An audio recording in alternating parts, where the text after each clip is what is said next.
Indeed, who will be the next president of Uganda? The Electoral Commission successfully nominated 3 candidates on the first day of the nomination exercise. That was yesterday.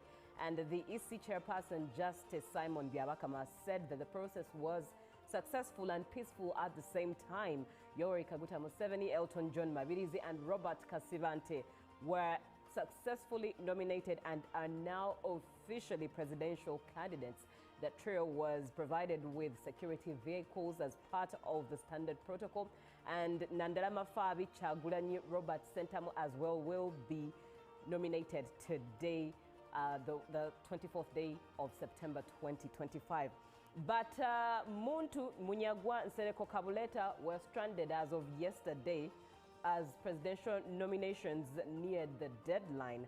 The trio had taken their signatures to the Electoral Commission, as several aspirants indeed were stranded. Not only them, but many more were stranded at the offices as of yesterday evening as they pushed to have their supporter signatures verified ahead of the deadline, which is today. And those affected included the National Transformation Party, that is the Ant flag bearer, Major General Mugisha Muntu, and Common Man's Party, CMP, President Mubarak Munyagwa, Ecological Party of Uganda, EPU, that is President Mohamed Nsereko, and National Economic Empowerment Dialogue, NEED leader Joseph Kabuleta were amongst those that were stranded as of yesterday at the Electoral Commission as the deadline draws closer, which is already here, just a few hours to its end.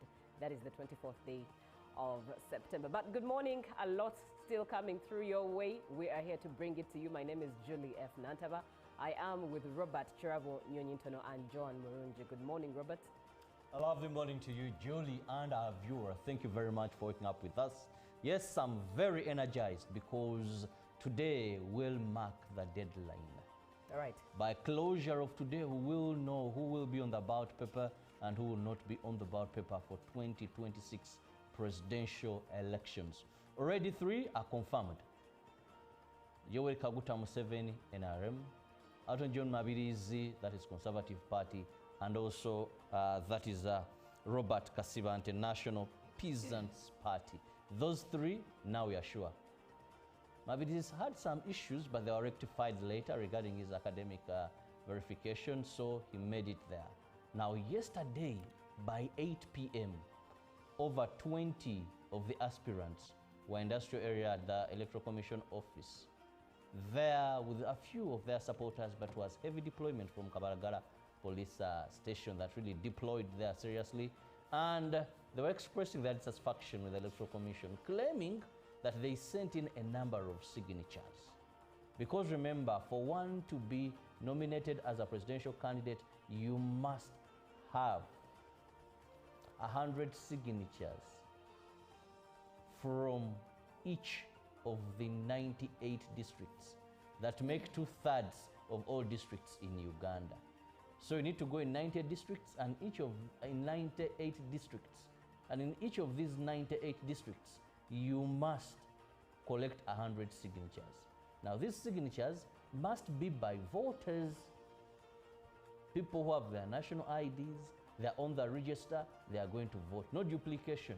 And the Electoral Commission says they have a digital procedure that they go through technology to verify these signatures. Now, many were being told you didn't bring enough, go back and collect, and they were assured that by closure of business yesterday, they would have told them their fate. But as of yesterday, it was clear they didn't get any response. So they decided to camp at the Electoral Commission offices, the likes of Mohamed Nsereko, Honorable, we saw, you remember Katumba? Oh yeah, Katumba, he was there. There's this young man who speaks English, like Mukasambi Day. There were so many, to be very honest. Kabuleta as well. There were over 20. Right. And remember, only 41 of the 225 returned signatures. So we don't know what today will be like, but of course, Robert Chagulanyi Sentamu coming is something that we hope all goes on very well. I was still hearing rumors where he's going to put his rally after being nominated. Has police okayed that? We wait to see how safe, how prepared is security, and how law-abiding are his supporters. Then also Nandara Mafabi from the FDC is also expected today. How prepared his security, how prepared and law-abiding are his supporters. Right, John, good morning. Good morning, Julie, and good morning to you, our viewers. I hope you had a great night. And in the same regard, you talked about Katumba Oye. Yesterday, while he was at the EC offices, in his proposed offices, he asked for well wishes who wish him to be the next president of Uganda to come through and give him over 10 signatures that he was looking from Kabong. That is why he wasn't nominated. He didn't really make the required number of signatures. While yesterday still, Kololo was a sea of yellow as President Yoweri Kaguta Museveni addressed his supporters at the Kololo ceremonial grounds after he had been duly nominated. Right, right, indeed. It was a sea of yellow, and not just at Kololo, but even within town. If you're within the CBD, it was quite a lot of jubilations and celebrations with the yellow everywhere. But good morning, and that's that point where we allow Robert to give us what's in the local news. Well, we begin with President Yoweri Museveni, that is who was nominated yesterday for the NRM. Now, President Yoweri Museveni reaffirmed that if given another mandate of 5 years as president of Uganda, he will carry forward the wealth creation interventions. Addressing his first public rally at Kololo ceremonial grounds shortly after his nomination, Museveni announced the introduction of 15 million fund for leaders at parish level, as well as that for unemployed graduates and religious leaders. Members of the Patriotic League of Uganda gathered early at their office in Naguru, Kampala, to walk to Kololo ceremonial grounds. The PLU members were joining thousands of NRM supporters to celebrate the nomination of President Yoweri Museveni. Here, different artists and entertainers were invited to light up the event. In the afternoon, President Museveni, who was nominated earlier in the day, in company of the First Lady Janet Kataha Museveni, arrived at Kololo Independence Grounds. Shortly after the prayers, the nominators and seconders of President Museveni were given an opportunity to support their choice. Before the address of the NRM Secretary General Richard Odwong, Patriotic League of Uganda National Vice Chairperson Michael Nuwagire was called to commit to the cause. Other speeches came from second National Vice Chairperson female, Right Honorable Anita Among, and the first National Vice Chairperson, Alhaji Moses Chigongo. And hereafter, the day's holder, Yoweri Kaguta Museveni, addressed the gathering. The Uganda People's Congress has threatened to petition court to seek legal redress on the move by the Electoral Commission to object the party from contesting in the presidential race.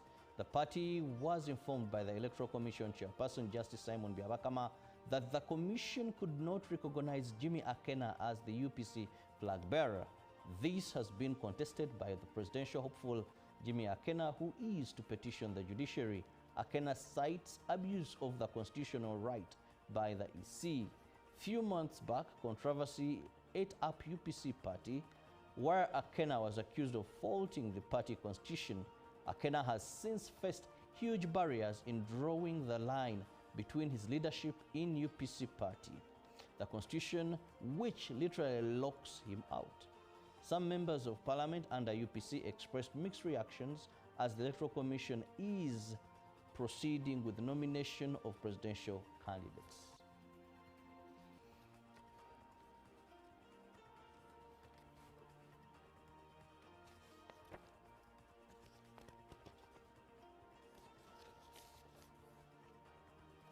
The judiciary has registered an increase in case disposed of over 250,000 cases, making a percentage of 58% in the financial year 2024-2025, with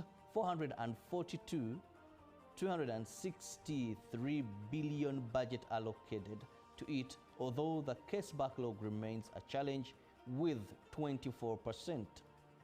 The Chief Justice Alfonso Owini-Dolo said The increase in case disposal is attributed to the other use of alternative dispute resolution mechanisms. The Judiciary launched its annual performance report for the financial year 2024-2025, launched by the Chief Justice Alfonso Winyi Dolo at the Judiciary headquarters in Kampala. The report launched is under the administration of the Judiciary Act 2023 that requires the Judiciary to make a report to the public on how it has utilized the allocated funds. In the financial year 2024-2025, the ARM was allocated a budget of 442,263 billion, and so far the ARM has spent only 428.133 billion in administering justice to litigants. The use of ICT is heading cases has also contributed to the increase in case disposal. With the need to improve on service delivery, the ARM focuses on strengthening areas and ensuring that cases are dealt with on time. The Judiciary also launched the podium on enhancing electoral justice in Uganda to ease handling and fulfilling electoral and filing electoral petitions. The permanent secretary at the local government, Benjamin Kumanya, has disclosed spiking disparities in classroom attendance across the country, with some districts reporting teachers actively conducting lessons while others remain crippled by the continuing strike. The industrial action, which began at the start of the current term, stems from unresolved salary disparities, leaving many learners without instructions and raising concern over the widening gap in the education delivery. During his recent oversight tour in eastern Uganda, the permanent secretary to the local government, Benjamin Kumanya, disclosed disparities in classroom attendance in this region. This follows the teacher's decision to lay down tools at the beginning of this term. Now, the PS met district education officers and district health officers to cite and see how best they can move on to improve service delivery. Both education and health officers attributed the challenges faced in service delivery to poor pay of civil servants. The meeting was discussing decentralization of service delivery and socio-economic transformation in Uganda. Now, that brings us to the end of our local stories. Let Joanne take us to the rest of the world. A news coming in from the global affairs. Intense wildfires broke out in the Jabal al-Takman forest, and this is in the northern countryside of the Latakia province in western Syria. Footage filmed on Monday shows plumes of smoke rising from large areas of the forest, with active flames still burning in multiple locations. White helmet teams were conducting firefighting operations at the time, and according to the Syrian news agency SANA, the blazes initially ignited on Sunday. The agency quoted the director of Latakia's Emergency and Disaster Management, Abdul Kafikayao, saying that while firefighters have successfully contained a fire in Tatif village near Sauma city, there are still fires burning in several other villages and forested areas. These areas include Al-Kasab, Al-Sukaria, Deira Hana, and Al-Shahurora. Kayal also highlighted operational difficulties, including rapidly changing wind patterns that trapped one team and left 2 personnel seriously injured. One fire engine was also managed. And then moving on to US President Donald Trump has said Kyiv can win all of Ukraine back in its original form, marking a major shift in his position on the war in Russia. In a post on his Truth social platform, he said Ukraine could get back the original borders from where this war started with the support of Europe and NATO due to pressures on Russia's economy. His comments come after talks with Ukrainian President Volodymyr Zelensky held after Trump had addressed the UN General Assembly in New York on Tuesday. Trump has repeatedly expressed his desire to end the war, but has previously warned that the process would likely involve Ukraine giving up some territory, an outcome Zelensky has consistently rejected. And in his post, Trump added, Ukraine could maybe even go further than that, but did not specify what he was referring to. He also made no reference to Crimea, which was invaded and annexed by Russia in 2014. Russia launched its full-scale invasion of Ukraine in 2022. Trump said his position had changed after getting to know and fully understand the Ukraine-Russia military and economic situation. And coming back to the continent of Africa in Malawi, Malawi's former president Peter Mutharika has taken a comfortable lead in the country's presidential race. And with 2/3 of districts having reported provisional results, the 85-year-old has received around 66% of the valid votes counted so far. With his closest rival, the incumbent Lazarus Chakwera, 70 years old, trailing on around just 24%. Results declared so far indicate that Mutharika has won in areas known to be Chakwera's strongholds, including the capital Lilongwe and Nikotokota. However, Chakwera's camp has not given up, saying that once results are declared from other areas, his vote will increase and he could force a runoff. A candidate needs more than 50% of the vote to be declared the winner, with Malawians eagerly waiting with the final result from last Tuesday's election. The Malawi Electoral Commission has until the end of Wednesday to announce this. And at least 2 of the 12 districts still to declare results have a large number of registered voters, and Chakwera's camp believes he will do well there. And these include rural areas around Lilongwe and Dedza. Now, that was it from the foreign coverage.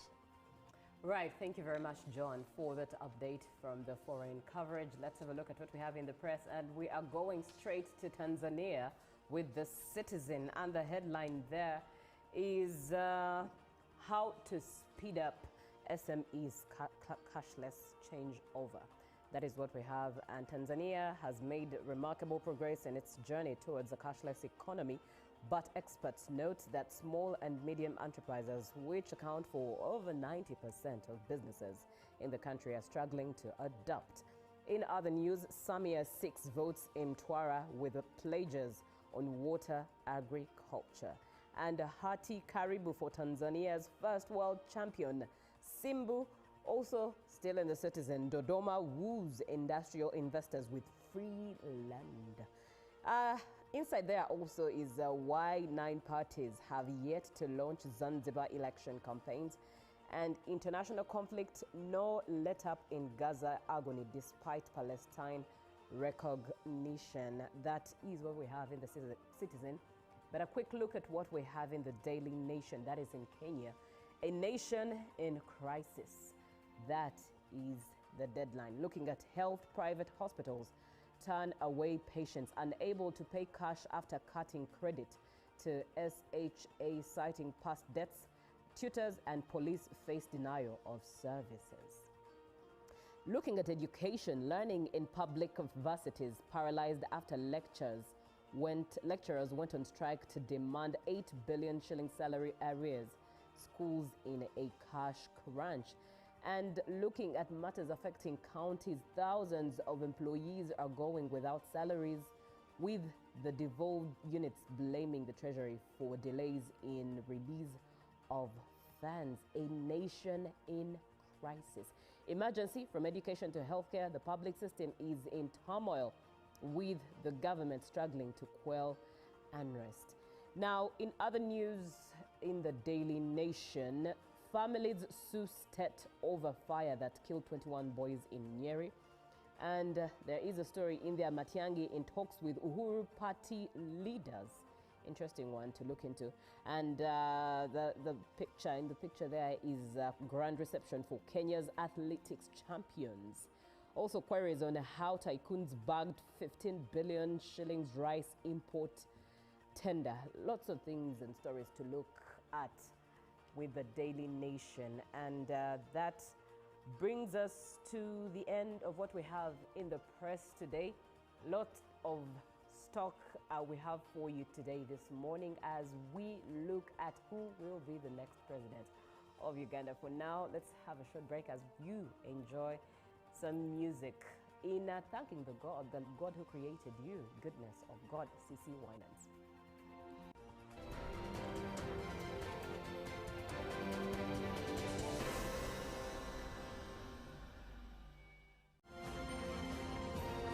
Live from UBC Studios in Kampala, this is Good Morning Uganda.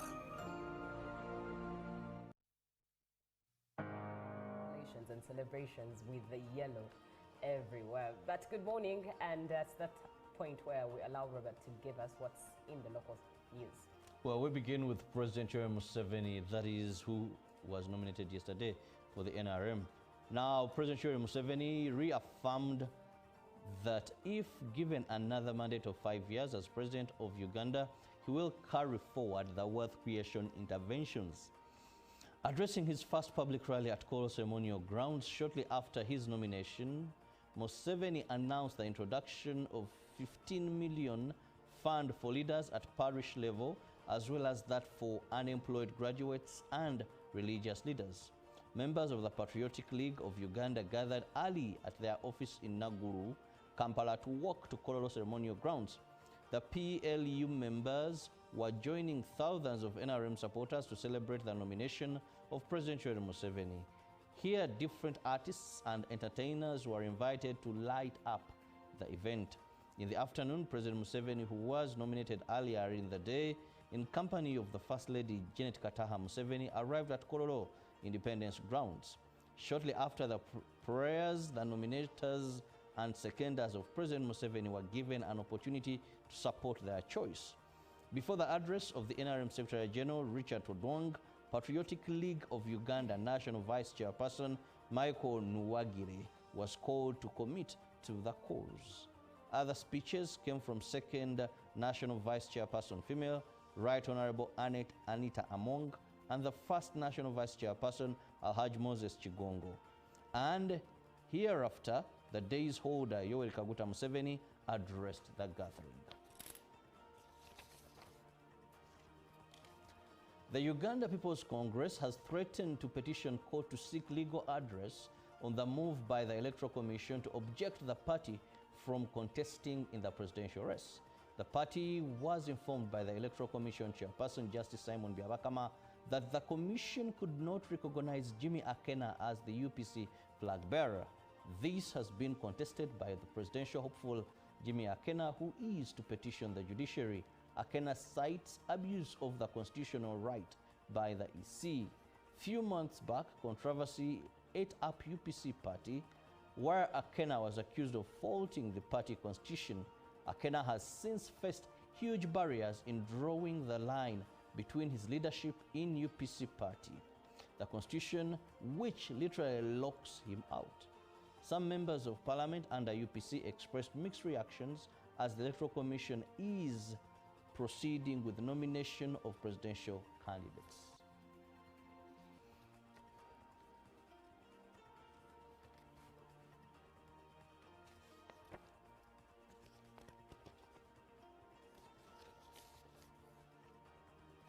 The Judiciary has registered an increase in case disposed of over 250,000 cases, making a percentage of 58% in the financial year 2024-2025, with 263 billion budget allocated to it, although the case backlog remains a challenge with 24%.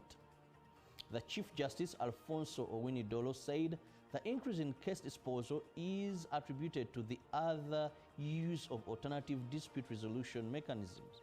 The Judiciary launched its annual performance report for the financial year 2024-2025, launched by the Chief Justice Alfonso Owini-Dolo at the Judiciary headquarters in Kampala. The report launched is under the administration of the Judiciary Act 2023 that requires the judiciary to make a report to the public on how it has utilized the allocated funds. In the financial year 2024-2025, the ARM was allocated a budget of 442,263 billion, and so far the ARM has spent only 428.133 billion in administering justice to litigants. The use of ICT is heading cases has also contributed to the increase in case disposal. With the need to improve on service delivery, the ARM focuses on strengthening areas and ensuring that cases are dealt with on time. The Judiciary also launched the podium on enhancing electoral justice in Uganda to ease handling and fulfilling electoral and filing electoral petitions. The permanent secretary at the local government, Benjamin Kumanya, has disclosed spiking disparities in classroom attendance across the country, with some districts reporting teachers actively conducting lessons while others remain crippled by the continuing strike.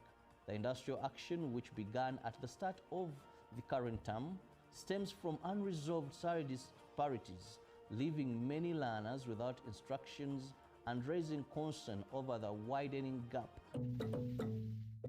Exercise can't be sustained. Eating can't be stopped. It's even harder to lose weight. Come and give it a try. Ginshikang L-carnitine chromium capsules, plant extract, scientific ratio, take 3 capsules each time. The active ingredient accelerates fat burning,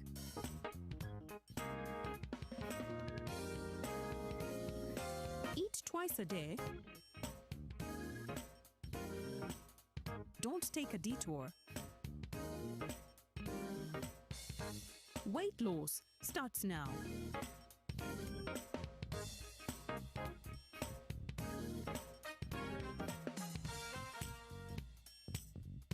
Ginshikang L-carnitine with chromium capsules helps you stay in shape. Please follow medical advice when taking this product. For more information, visit our website www.hgo.com or call 0800 335555. Taxation is a bit complicated, and the only way to demystify it and make it as easy to understand and to comply with is through engagement. Is there a limit to the number of cars a returning citizen is bringing into Uganda? Who has paid the excise duty on this water is not the supermarket which has sold you this bottle at 1,000. It's not the business. It is the man who is going to drink this water. We strongly believe that it will only be through such constructive engagement that we'll be able to broaden our tax base and build our country together. Buza Kamiso now. Now you can get direct answers. Send your tax-related into yesterday's events as we look forward to today's events. And I will start with Joan and Robert. How was yesterday? I'll start with Joan. Yesterday was a good exercise. It was peaceful. Actually, as I was coming here, contemplated, and I was like, I wish today can be like yesterday. We did not have any incidents from police, unfortunate ones. And I think the Electoral Commission did a commendable job. The first candidate to be nominated, who was His Excellency Yoweri Kaguta Museveni, one thing I liked about him is that he arrived on time. It was about, he was supposed to be nominated at 10 and he was there 5 minutes to 10. And everything just took about roughly 20 minutes. And then he was certified and then proceeded to the media tent. But something that caught my eye was these other aspirants who claimed the Electoral Commission is still unjust to them, claiming if some other participants, other aspirants can be verified or in a blink of an eye. Why not them? And these people claim they have all what it takes. They've submitted the signatures, but Electoral Commission is just buying time to verify them without having clear intentions as to why they are doing so. Though the Electoral Commission came out, I think, Julie, what I can send Robert, some of these aspirants are not in the know of how Electoral Commission verifies these signatures. They think you submit and then that is all. But I think you're here with Mr. Paul Bukenya previously, and he asserted that if someone has signed for a certain presidential aspirant, even if they're eligible voters, they cannot sign for you. So you might find that they were duplicate of signatures, that one signed for NRM at the same time for NOP, at the same time for FDC, and then to renders them null.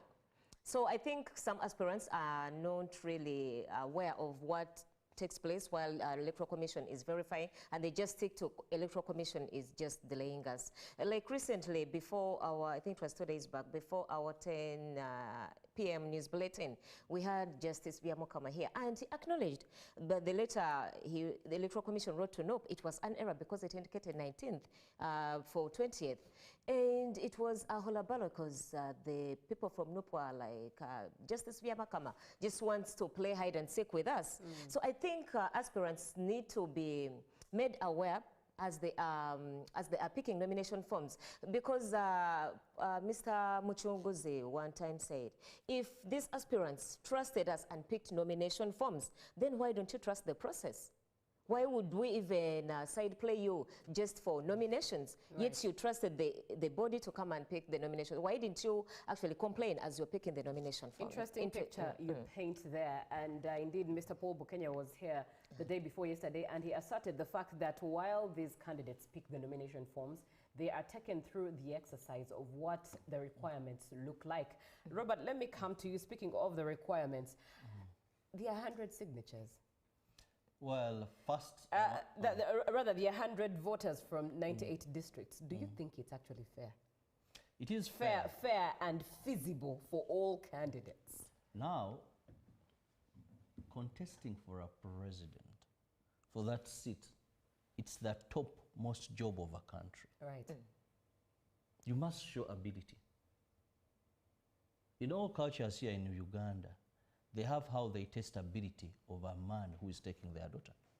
Some you must avail cows. Some you must. So for every job, there are qualifications. You know, there are qualifications. Now, for being a president in Uganda, there are qualifications. And one of them is you must have attained signatures from at least 2/3 of the districts in Uganda. Now, when you look at the districts we have, 2/3 is 98 districts. And in each of these 98 districts, you must have gotten 100 signatures. So you're going in the race, well knowing that is a requirement. And a major requirement, because you must traverse the country. For those that have political parties, it is much easier. Because if you have political parties and you have structures, you know, the structures can do that for you. For independents, it's not a walk in the park. It's something very hard because you have to go there physically. Now, we cannot make it very easy. Just imagine if it was as easy as picking nomination forms. You had 225 pick forms. Now, if it was a walk in the park, that once you pick the nomination forms, then you've already qualified. You just have to bring your academic credentials. How many would we have? Even jokers would come in. Because among people that picked forms, there's even a comedian who just used that to hype his industry, you know, his career as an actor. This gentleman who came in boots and khaki shorts, you know, only later to discover that this man was just out of fun. So we would even have people who would come with funny intentions, people who would just seek publicity over this. So that's why the Electoral Commission came up with those. And that is what shows that you already even have some support. Because I believe by the time someone gives you their signature, their name, you have it, they are willing to support you. So even you, the candidate, it helps you. Just imagine, you already have, let's count, if there are 98 districts, and in each district you have 100, how many supporters, how many assured votes do you have already to begin with? 9,800. You already have those votes. I want to assume if you convince these people and they are going to vote for you on that day, you already have those votes. So it helps you as a candidate, but also it shows your ability, because look, after nomination, you're going to traverse the country. Now, if you don't have ability to traverse the country and get these signatures, how are you going to be able to go to the Iki people there deep in Karamoja? Remember, this time around, the Electoral Commission is only giving you a vehicle that has your security personnel. That is a pickup double cabin. And the 6, I think they're usually 6, 3, 6 or more that are going to be with you.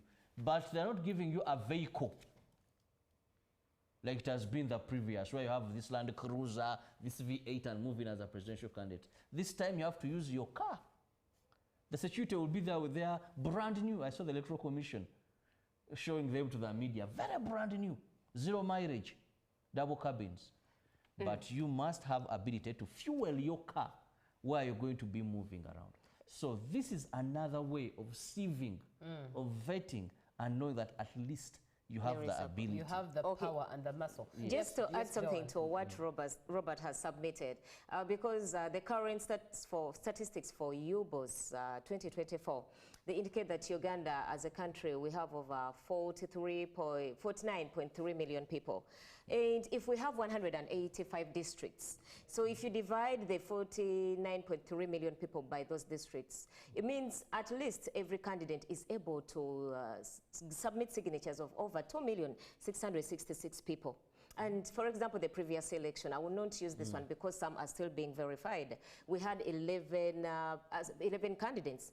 That means at least one would get over 24,181 people. That is per district. So you cannot tell me that even when you are less than the previous election candidate aspirants, you cannot be able to gain or collect over just 100 signatures with the over 2 million people per district. The challenge is, and I'm very happy this was put under the Presidential Election Act. It was put that you have these. Because let me tell you, these districts sound very small to us seated here. But if you're going to finance movement, and remember now we have reached a time where we have commercialized our politics. Now, talk about the movement itself, the accommodation, the feeding. You may have to travel with a crew. And the people themselves, remember that not everyone will just come and automatically give you a signature. People will touch their throats. Meaning I'm thirsty. Interesting. Some are going to tell you, for you, I think government here, you know, you government, because there are some, you know, Ugandans have all ways of thinking. These likes of, I don't want to use candidates' names, but there are some candidates that somebody, those ones are also put in. So you go there, poor man, young man, people are thinking you've just, they think you've been given sacks of money. So Robert, so give us part of the sacks of money so that you can give your signature. Now, I would ask, with all the requirements that come with the office of Uganda's constituency, does it mean it's cutting off opportunities for inclusivity, or it's actually, what's the word, verifying who is able to handle the job? I would go for the second. You'd go for the latter? Yeah, who is able to handle that job. In your opinion, Joan? Because there are things that are not for everybody. And we shouldn't make them for everybody. Is it cutting off inclusivity for participation in Uganda's democracy, or is it for someone who is able to handle the job? Man enough. I think it's cutting off inclusivity because you cannot judge a book by its cover. We've seen the late Tata Mandela, Madiba Mandela. No, I think by then someone say he never had the capacity. So I think maybe Electoral Commission can now think of having a budget for these aspirants.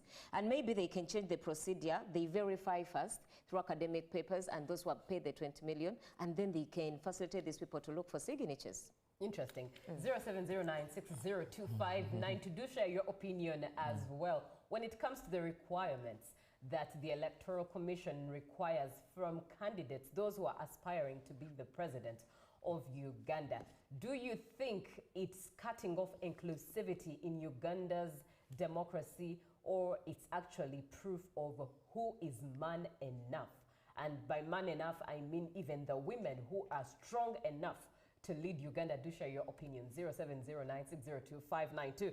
Now, the IGP, that is the Inspector General of Police, Mr. Abbas Byakagaba, yesterday did take note that police are to prioritize crimes related to crowd control management, cyber and traffic offenses as the country enters the election campaign period. And he said that they will not tolerate offenses like computer misuse, false information, and electoral malpractice. Now, not Yoweri Kaguta Museveni, but Robert Kyagulanyi is getting nominated today. Yeah. And it's said that he will have his first gathering to meet his supporters after his nomination at Natete. And Katwe. And Katwe. Now, these are areas, when we look at just the demography of people who dwell in these areas, there's a message, I think, sent there. I don't know if you agree with me, but for me, that rings a bell. The particular location chosen for this gathering to take shape. I'm avoiding the word campaign because campaigns are officially starting on the 29th of September. Robert, share just a bit of highlights in your perspective as to what NUP supporters are expected to do and what police is expected to do for each party to keep within their boundaries. Well, thank you, Julie. And I hope I'm not gotten out of contest. All right. You know, these days we are in a tough time. I must say, it's politics, and sometimes whatever you say, someone may take it beyond the normal. First, I want to start with security organs. Now, one, let's be considerate as security personnel. In my line of duty, with my experience, there are some situations that I can say could have been avoidable, but maybe out of excitement or anything else, they got out of control. First, let's be considerate. Let's have a humane heart. Let's be calculative of how we handle today. Two, let's communicate in time. If these rallies, I want to use rally, the word rally, first rally, not campaign, but first rally of Robert Kyagulanyi Center, if it's not been given a go-ahead by police, come clear and as soon as possible. The media platforms are available. Police even has a TikTok page. Right. They're on every social media platform. Come out, make it clear that this Katwe venue, we cannot have a rally. State the reasons. Because you see, sometimes what is obvious to you as members of the security is not obvious to the ordinary Ugandan. No, come out, be clear and say, you know, these are the reasons, logically, clearly, that you cannot have a rally in this area. Why did NRM go to Kororo? Why would, you know, give reasons why.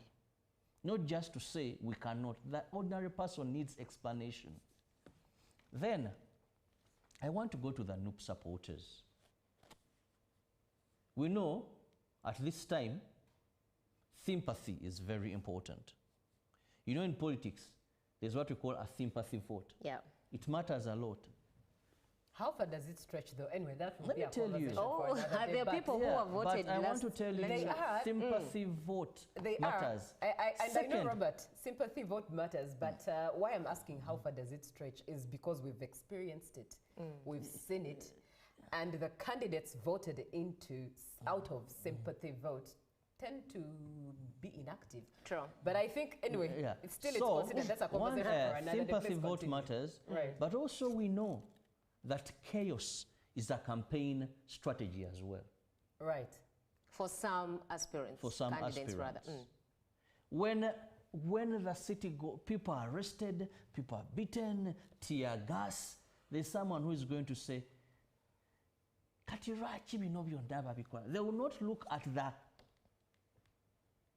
rule of law, but they will, you know, when you have these international coverages of someone being blocked from taking that area, then others pelting stones, then, but let's remember, it is at a cost. I'm speaking out to the NUP supporters. Police says, here you won't hold a rally. For you, you're energetic, you're so eager, you say we shall hold it, we shall throw stones. You're gotten, you're arrested. Your mother in the village receives this news out of shock. You don't know what may happen to her. Your wife, your children. You know, and of late we know people get arrested and you think in just a few weeks they're going to get police bond. I mean, before 48 hours elapse, when they go to court, you think bagenda vayo today. And then it goes on and on and on. You wait until cows return home. So the youth do not be misled into these acts.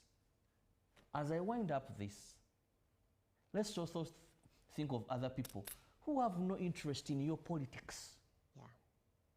You know? Me, I'm selling my cows. Someone has paid me my money to take a cow from Gayaza to Entebbe. Now, me, I'm taking my matoke, I'm taking my eggs, I'm coming to work to open up my shop. People have not completed tuition, fees, rent, the month is coming to an end. I've come to make ends meet. So if you're given an alternative and told, here it is safer compared to here, think about others. Not everyone, you people, is into this politics thing. Actually, there are Ugandans who don't even care who is in power, as long as they're able to fend for their families. No wonder many register and never turn up to vote. So many just want, can I go to my workplace? The people who live the day they work, if they don't come to work, they have nothing to eat. So also think about those. So security, your message is very clear. Come out clear. Also have another sense in your operation. You know, the commanders, it is at your discretion. Remember one time in my career, I want to talk about the late AIGP who was shot, Andrew Felix Kawesa. I witnessed an operation as just a young journalist where it was around CPS. Now, one of the commanders, out of, I don't even know, ordered people to tear gas. This man came out of CPS very young and said, who was ordered? Immediately disarmed him, told them to take him in. My boss. And he cooled the situation. Said, no, tear gas wasn't called for.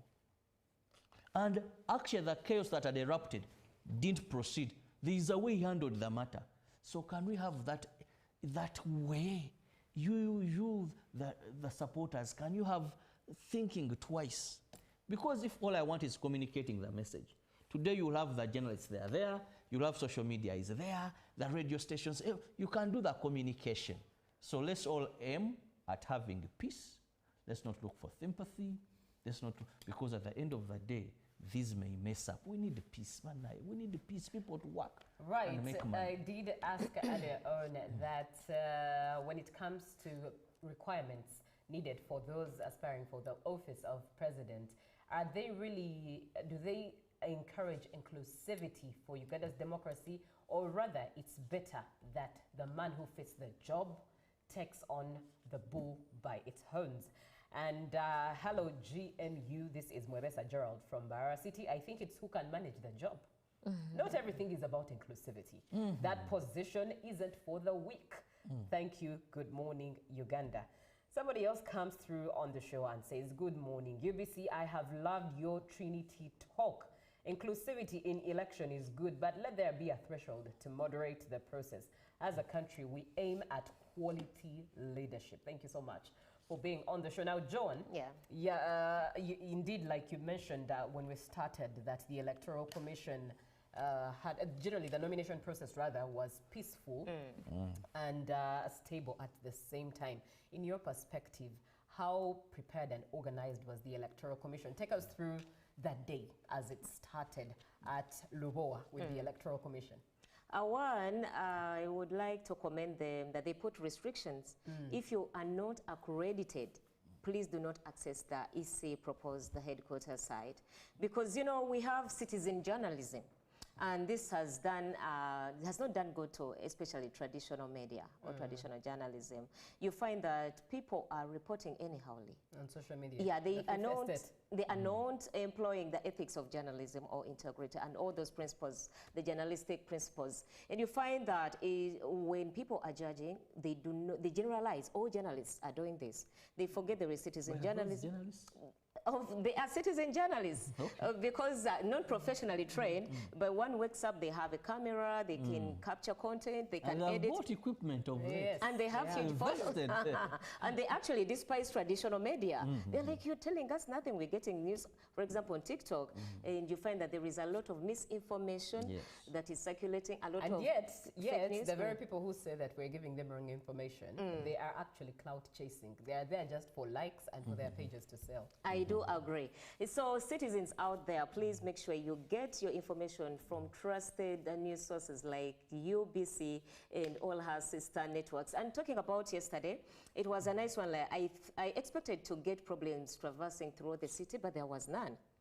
In the roads that they said would be blocked, it was just for a short while.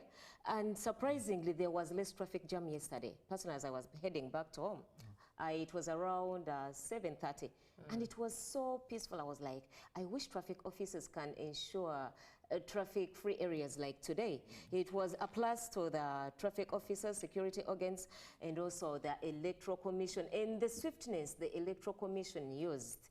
I just liked it because we thought it's going to take long overdue. It's going to be an hour. I think it is because of ICT that the president talked about yesterday, modern technology. It's now advancing that you have to use just a very little time. So generally speaking, yesterday, it was a smooth process with the candidates that were nominated.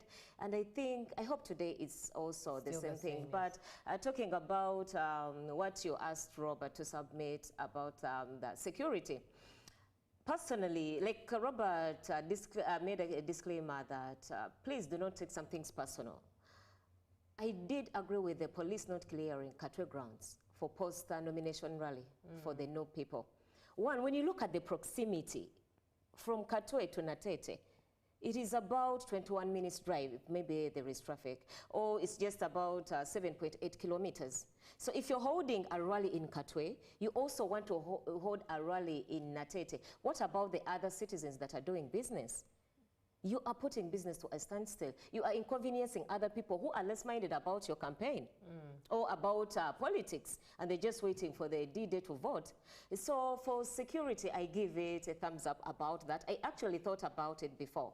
I'm like, no. These rallies next to each other, it wouldn't really be something good. However, security went on and said any disputes with security officers can be addressed in the established mechanisms. So if any party or any individual presidential candidate feels like there is some unfairness in the security that is being given to them, you can try those mechanisms. Right. And this conversation definitely has to come to a close, but we are looking at these 2 days. Who will be the next president of Uganda as by the nominations?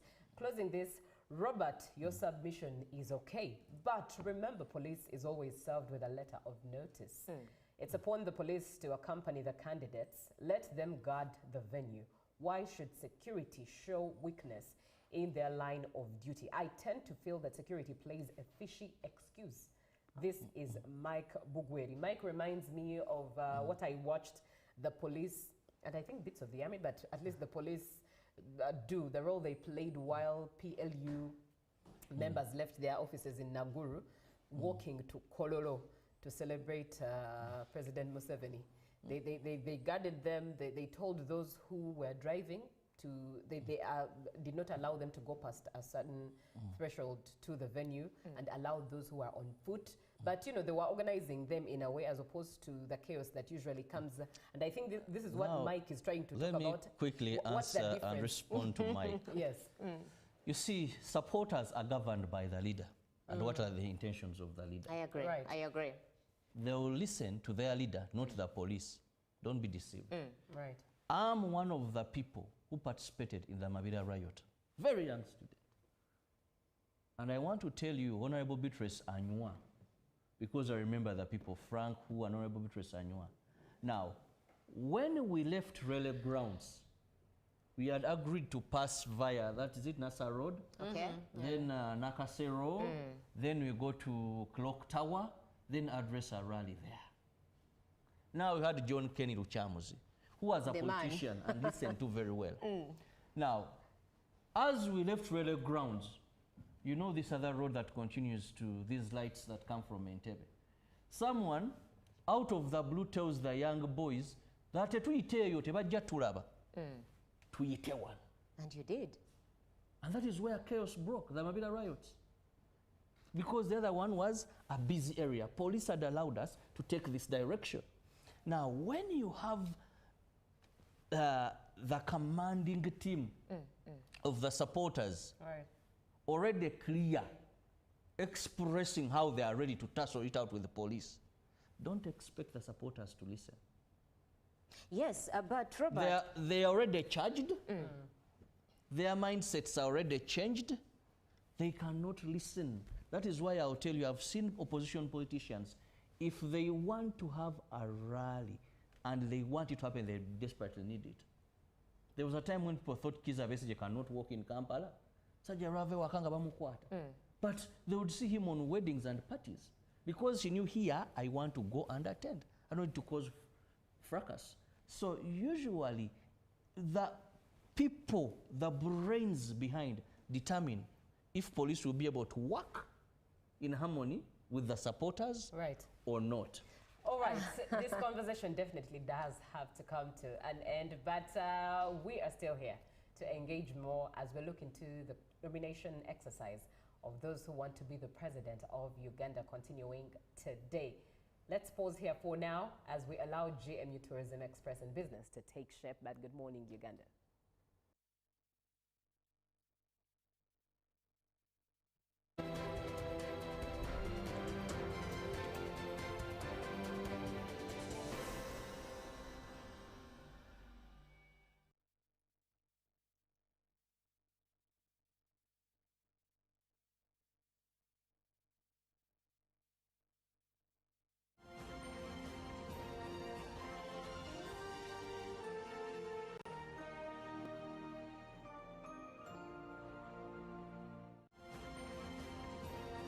Live from UBC Studios in Kampala, this is Good Morning Uganda. Exercise can't be sustained. Eating can't be stopped. It's even harder to lose weight. Come and give it a try. Genshikang L-carnitine chromium capsules. Plant extract, scientific ratio. Take 3 capsules each time. The active ingredient accelerates fat burning,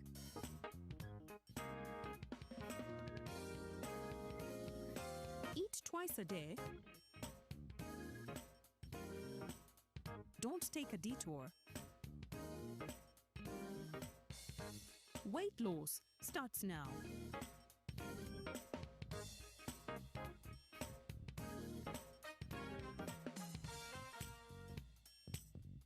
Genshikang L-carnitine with chromium capsules helps you stay in shape. Please follow medical advice when taking this product. For more information, visit our website www.hgo.com or call 0800 335555. Taxation is a bit complicated, and the only way to demystify it and make it as easy to understand and to comply with is through engagement. Is there a limit to the number of cars a returning citizen is bringing into Uganda? Who has paid the excise duty on this water is not the supermarket which has sold you this bottle at 1,000. It's not the business.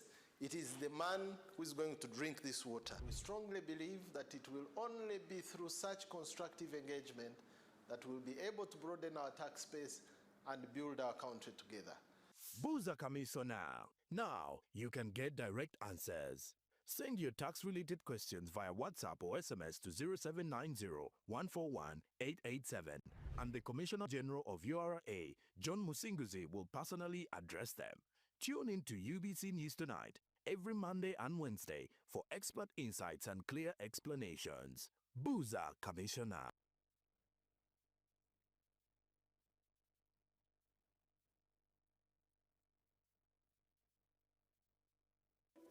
In a nation hungry for truth, a world where every story matters, there exists a beacon of trust and reliability. For decades, they've been our voice and our window to the world, holding the mirror of our history. With 4 TV stations and 11 radio channels spanning 27 languages, they stand as guardians of information, defenders of truth. With Mascari Heritage Advantage, they uphold every citizen's right to reliable and free information. Their archived stories shaped our past and illuminate our present. Yet now, as new challenges arise and the world evolves, their mission faces its greatest test yet. Be part of our journey and let's navigate the unknown, uncover the untold, and safeguard our future together. Tune into your public broadcaster, for it is the intersection of trust and truth. Because to UBC, your story, and every voice matters. UBC, inspiring Uganda. Revered as the patrons of the wild, my horn stood tall, announcing my presence among Africa's Big Five. Yet, with all my strength, I struggled to survive. Then Uganda Wildlife Authority gave us something, a safe home at the Ziwa Rhino Sanctuary. And here we begin to thrive again.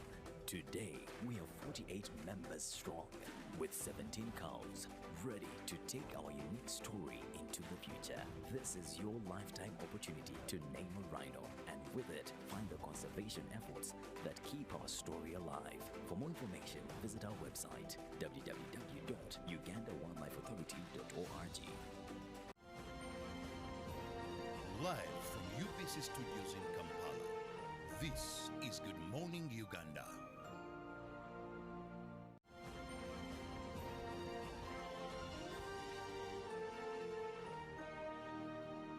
Brought to you by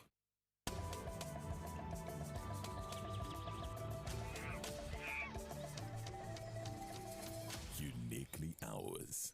Explore Uganda.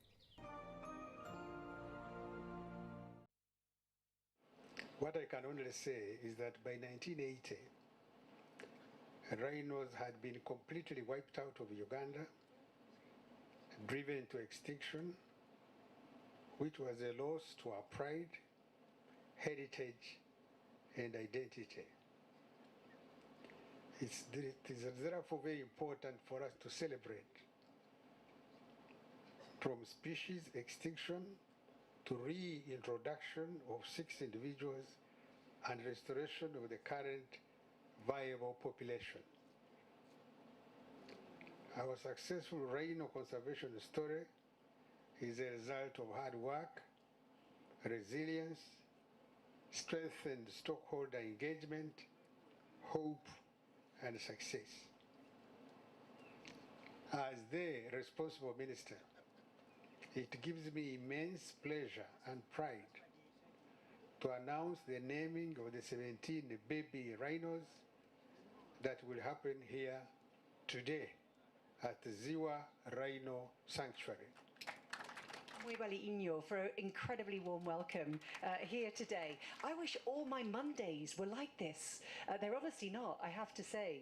It's very rare. I'm here with a team from the British High Commission, the Dutch Ambassador, the Kenyan High Commissioner, the Indian High Commissioner, the head of the UNDP. Now, if we were talking in animal terms, these are quite rare beasts to see out of Kampala, out of the natural habitat on a Monday, and it's because this is an incredibly important cause. Now, why are we here? I'm going to keep this really brief. From a UK perspective, there are three things that I want to share with you, and I know they resonate for my friends and colleagues in the diplomatic community too. The first reason why we're here is Uganda has something incredibly special. Your biodiversity is your superpower. You have got half of the Africa's bird species, over 40% of the mammal species. For those of you that have said, why would you not take your sunglasses off? I got up close and personal with some of your insects at the weekend, but they're all part of the biodiversity too, right? So this is incredibly special, and thanks to the dynamism of UA, to Ziwa, Captain Roy, to all of you community leaders out there, your rhinos are a fantastic part of that biodiversity. We see from a UK perspective the wildlife and nature that Uganda has really as your crown jewels. And I think the second reason why we're here, and you heard this from CEO UTB, Juliana, we're here because nature and wildlife is under threat. It's under threat wherever you are, unfortunately. Poaching, climate change, underinvestment. Now, yesterday, the Dutch ambassador, the CEO of the Presidential CEO Forum, Irene Burunji, Edie James and I were walking, doing the Wildlife Ranger Challenge. I like to say we're walking in solidarity with the rangers, but they left us for dust, and we were probably a good kilometre behind after just about 5 minutes. But that was important because really shining a spotlight on what it takes to protect this phenomenal diversity is really important. And that's why there was no way that I could resist CEO Juliana of UTB, Edie James, Ministry of Tourism, when they said, could the UK and others get involved in this? And the third and final reason why we're here is obviously we care about Uganda's ongoing development and thriving. We're friends and we're partners. You've heard this from every speaker. The T in the ATMs, the tourism part, is a really critical part of that tenfold growth strategy. And it's fantastic to see public and private sector here and activists and NGOs in the conservation space. The UK is one of the top 3 leisure markets for tourism. I'd like even more tourists to come here. We support on infrastructure, such as the Kabalega Airport or some of the roads, studies, roundtables with tour operators, the direct flight, and much more. Because the UK people love the Big 8, and I include not just the wildlife, but also the Ugandan people. We're supporters of nature and biodiversity for about the last 30-odd years with the Darwin Initiative and the Illegal Wildlife Fund. And also we focus on climate resilience. So let me close on my last 3 then by saying, I think you heard this from their Royal Highnesses, from Edie James, from the chair of UA, from Juliana. Conservation and tourism and growth go hand in hand. They're absolutely indivisible. And actually people can stop poaching. But right now, we need all of the incredible efforts. I commend Edie James, your approach on the digital strategy, trying to use technology and innovation as well. But to all of the leaders here, please keep doing what you're doing. I think the Paramount Chief in Lango gave the most persuasive reason why there should not be certain aspects of poaching, and I can't copy that, but listen to what this gentleman said. Now, to close, I learned a phrase. Now, this is in Luganda. It's not in Oruli, but I hope it translates, because it comes back to the point that the chairman made, that it needs us all. Tell me if this is so bad. I hope you understand it. Agali ewamu gegaluma enyama. Does that translate? Okay, so it needs us all. It needs us all, and we're here too. Now, the last thing that Juliana asked me to do, Juliana said, can you tell us what your rhino name is? I'm just looking to check I'm still meant to do that. Am I getting a thumbs up? I'm getting a thumbs up. Okay. So I've learned Piyoko. Okay, that's very good. The name that we will choose from a UK point of view, and listen, I think we're doing this in solidarity with our dear friends in the diplomatic community. We're choosing Pearl. Pearl is our name for the rhino. And I just wanted to explain why. It's not just because it's a pretty name. It is a very pretty name, actually, in the UK. But there are 2 things. It's a reminder of Uganda's absolutely unique biodiversity, the Pearl of Africa. We know Uganda Airlines talks about fly the crane to the pearl. And I think the second thing for me is a reminder that, like a pearl, Uganda's wildlife and these beautiful rhinos are rare and precious and worth protecting. So let's all join together on that. Thank you. Thank you.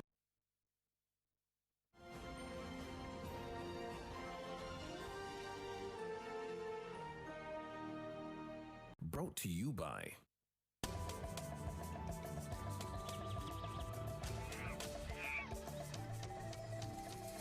Uniquely Ours. Explore Uganda.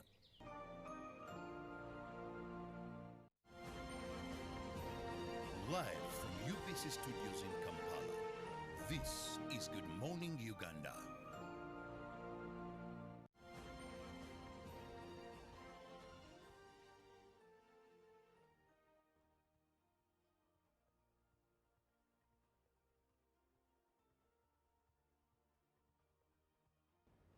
Good morning once again. You're still watching Good Morning Uganda here on UBC. We come to you every single day, Monday to Friday, live on Nile Avenue, where the UBC headquarters are in Kampala, the capital city of Uganda. It's time for business. My name is Joanne N. Moronje, and I would want to let you know that opportunities do not happen, but you create them. So get out of that bed. Just open a new page. If you have lost some businesses, you've not made enough profit, create more chances, create more opportunities, because if you just sit back, no one is going to create them for you. And just diving into the business world and what is happening, the job landscape in Uganda is undergoing rapid transformation due to the evolving core skills required for the labor market. Now, Uganda Vocational Training Assessment Board calls upon all TVET institutions to let the students closer to the industry. And now, yes, the Uganda Vocational Training Assessment Board has joined the work industry to assess critical skills and prioritizing hands-on skills for the assessors of the new TVET Act.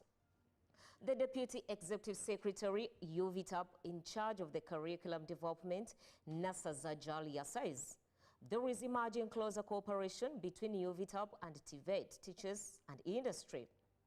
UVTAP has updated and incorporated into the latest industry trends and innovations to help assessors remain effective and relevant in the labor market. The assessors undergo rigorous training to evaluate learners' competencies in vocational education. Moving on to the mining industry, the Uganda National Mining Company has launched its 5-year strategic investment plan covering the period of 2025-2026 to 2029 and 2030. The plan aims to strengthen the company's role in harnessing Uganda's rich and diverse energy resources to drive sustainable growth. Contained in the strategic plan launched by Dr. Ruth Nankabirwa, the Energy and Minerals Minister, and Amos Lugolobi, the State Minister for Planning at the Ministry of Finance, is a compelling proposition that, if well executed, can position UNMC at the center of Uganda's social and economic transformation. The inaugural annual general meeting of the mining company comes at a time when government is stepping up efforts to ensure the country reaps big from abundant mineral resources by enhancing value addition.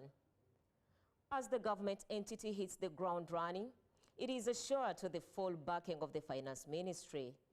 Now, UNMC's strategic plan rides on 4 pillars, and these are commercial stewardship and value optimization, industrialization and local participation, talent and organization excellence, in partnership and stakeholder engagement. And now for the DSTV lovers, yes, it is an end of an era for South Africans' big giant, that is our DSTV. The Multi-Choice Group, MCG, has crossed the threshold with the Canal Plus merger becoming unconditional, and the French media giant is now effectively in control of the company.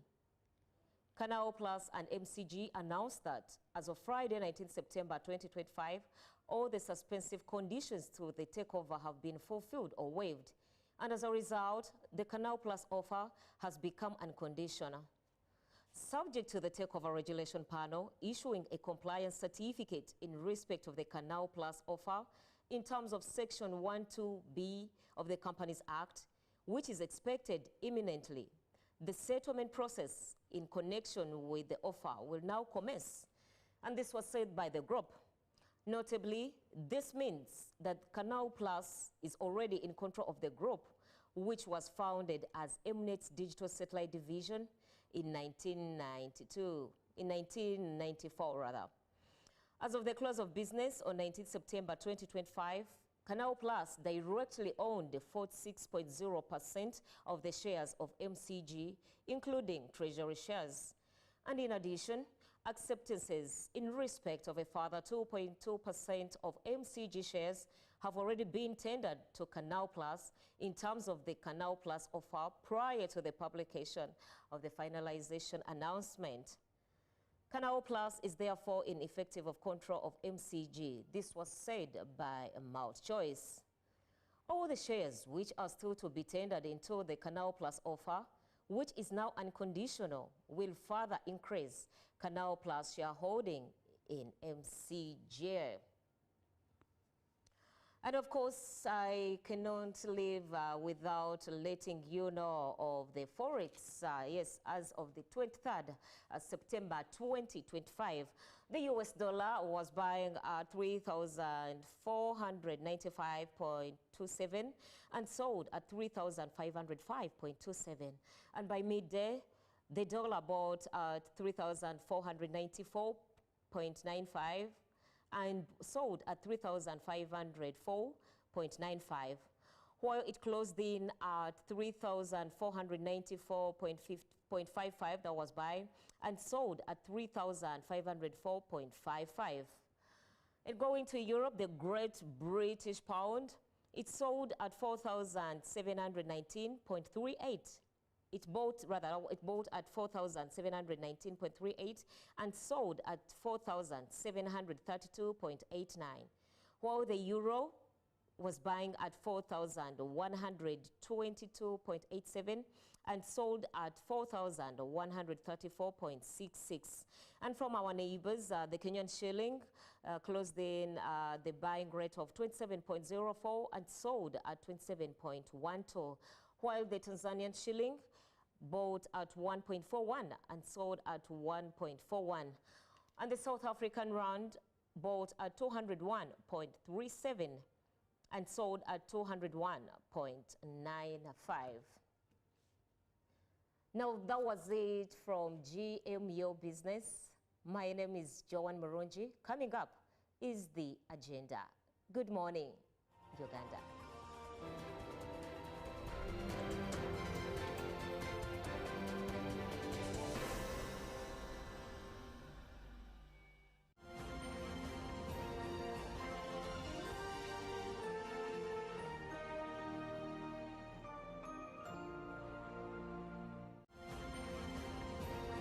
Live from UBC Studios in Kampala, this is Good Morning Uganda. Pick of the day on UBC. Every Wednesday, 10 p.m. on your public broadcaster.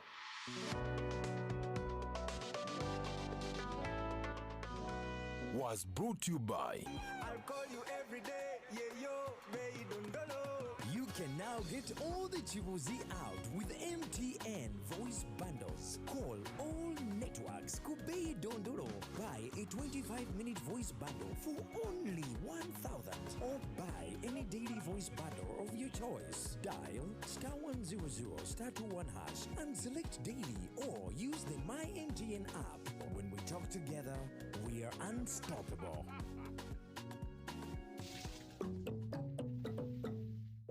Exercise can't be sustained. Eating can't be stopped. It's even harder to lose weight. Come and give it a try. Ginshikang L-carnitine chromium capsules. Plant extract, scientific ratio. Take 3 capsules each time. The active ingredient accelerates fat burning,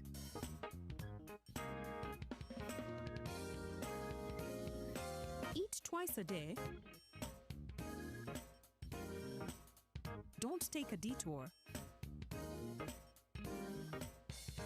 Weight loss starts now.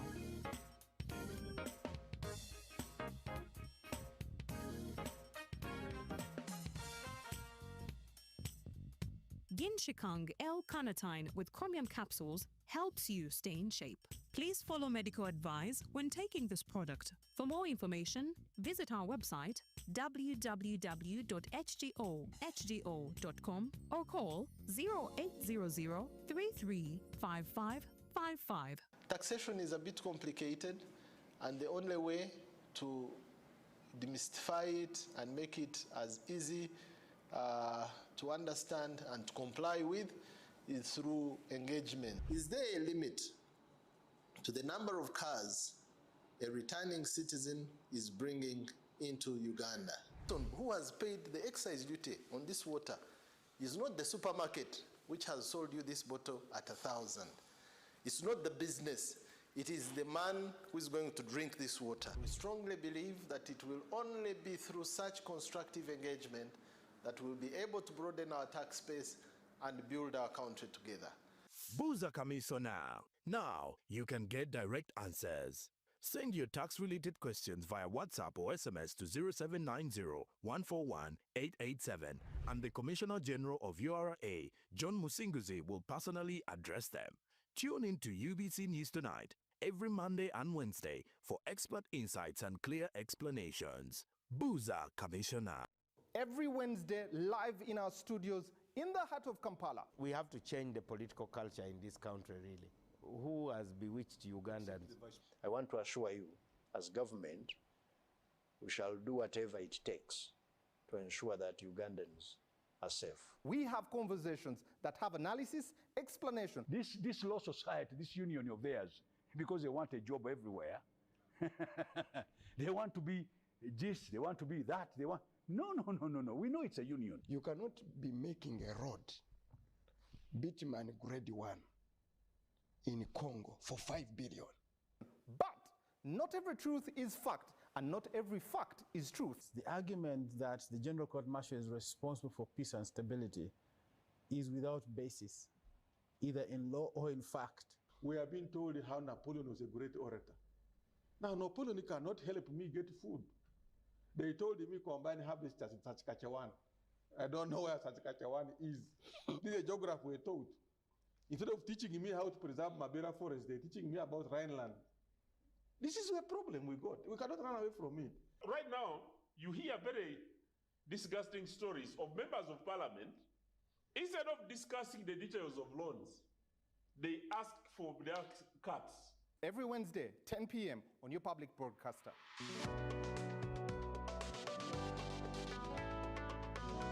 All on your public broadcaster, UBC, inspiring Uganda. In a nation hungry for truth, a world where every story matters, there exists a beacon of trust and reliability. For decades, they've been our voice and our window to the world, holding the mirror of our history. With 4 TV stations and 11 radio channels spanning 27 languages, they stand as guardians of information, defenders of truth. With Mascari Heritage Advantage, they uphold every citizen's right to reliable and free information. Their archived stories shaped our past and illuminate our present.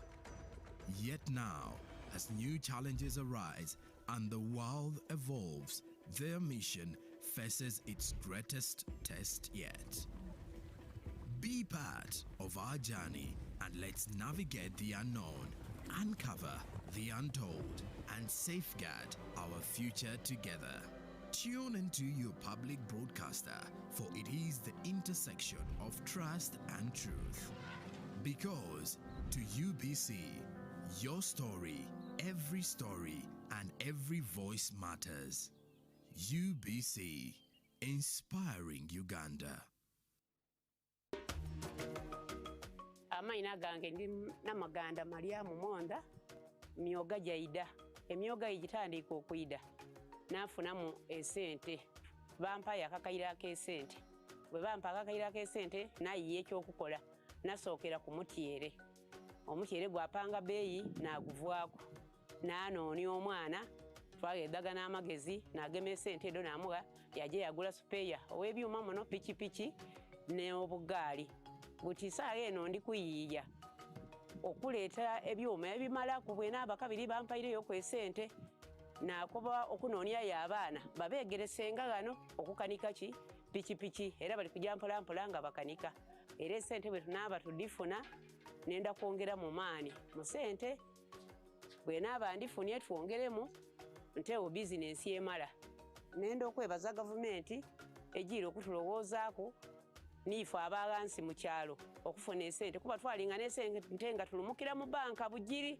buti baida ku numba ng'eno najjayo ku bwe baida ku numba baida kutaa ku bigandiiko aye dino tutwalayo mpolampola nenda okwebaza gavumenti olw'okulowooza ku nsonga eyo mukama abawa omukisa.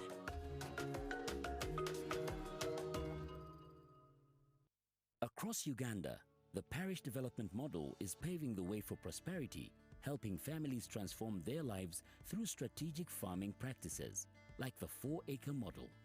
In our Chibaro of 1996, we said first acre, put coffee. Second acre, fruits. The third acre, you put pasture for dairy cows. The fourth acre, for food, cassava. The good thing is that now cassava is also becoming a very good cash product. But at least for food. Then, mind you, the backyard. You put poultry for eggs, you put piggery.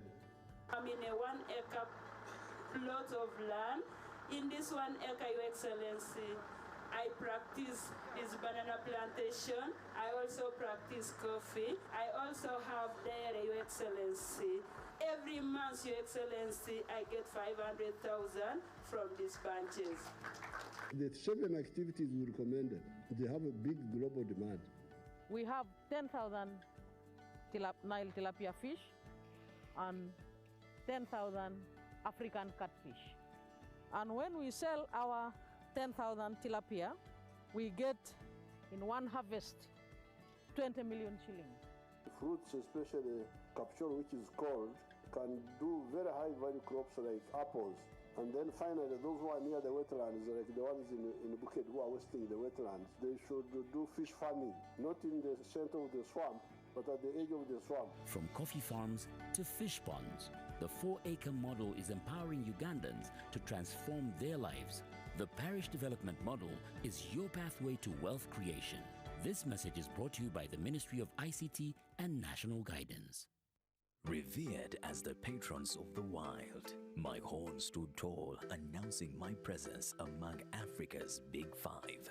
Yet, with all my strength, I struggled to survive. Then Uganda Wildlife Authority gave us something, a safe home at the Ziwa Rhino Sanctuary. And here we begin to thrive again. Today, we are 48 members strong, with 17 cows, ready to take our unique story into the future. This is your lifetime opportunity to name a rhino, and with it, find the conservation efforts that keep our story alive. For more information, visit our website, www.ugandawildlifeauthority.org.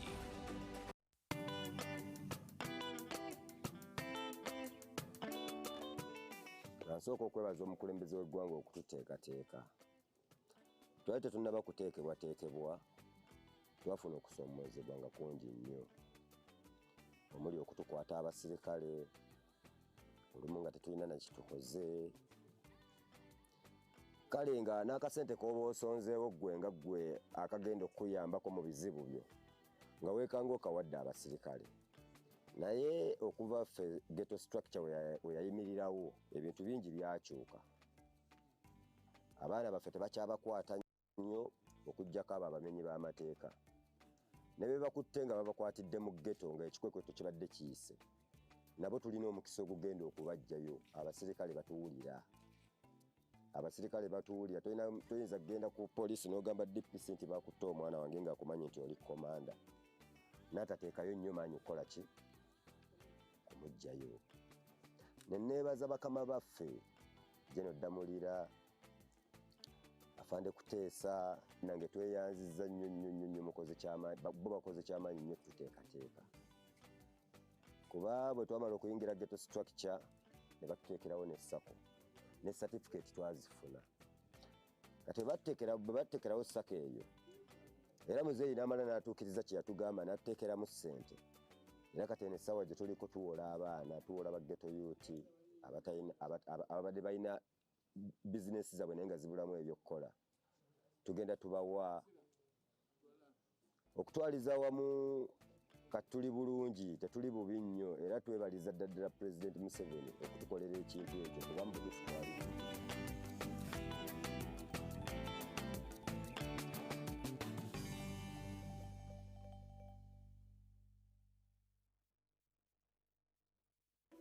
In a nation hungry for truth, a world where every story matters, there exists a beacon of trust and reliability. For decades, they've been our voice and our window to the world, holding the mirror of our history. With 4 TV stations and 11 radio channels spanning 27 languages, they stand as guardians of information, defenders of truth. With Mascari Heritage Advantage, they uphold every citizen's right to reliable and free information. Their archive stories shaped our past and illuminate our present. Yet now, as new challenges arise and the world evolves, their mission faces its greatest test yet. Be part of our journey and let's navigate the unknown, uncover the untold, and safeguard our future together. Tune into your public broadcaster, for it is the intersection of trust and truth. Because to UBC, your story, and every voice matters. UBC, inspiring Uganda. Taxation is a bit complicated, and the only way to demystify it and make it as easy to understand and to comply with is through engagement. Is there a limit to the number of cars a returning citizen is bringing into Uganda? Who has paid the excise duty on this water is not the supermarket which has sold you this bottle at 1,000. It's not the business. It is the man who is going to drink this water. We strongly believe that it will only be through such constructive engagement that we'll be able to broaden our tax base and build our country together. Buza Kamiso now. Now you can get direct answers. Send your tax-related questions via WhatsApp or SMS to 0790-141-887 and the Commissioner General of URA, John Musinguzi, will personally address them. Tune in to UBC News Tonight every Monday and Wednesday for expert insights and clear explanations. Buza Commissioner. Live from UBC Studios in Kampala, this is Good Morning Uganda.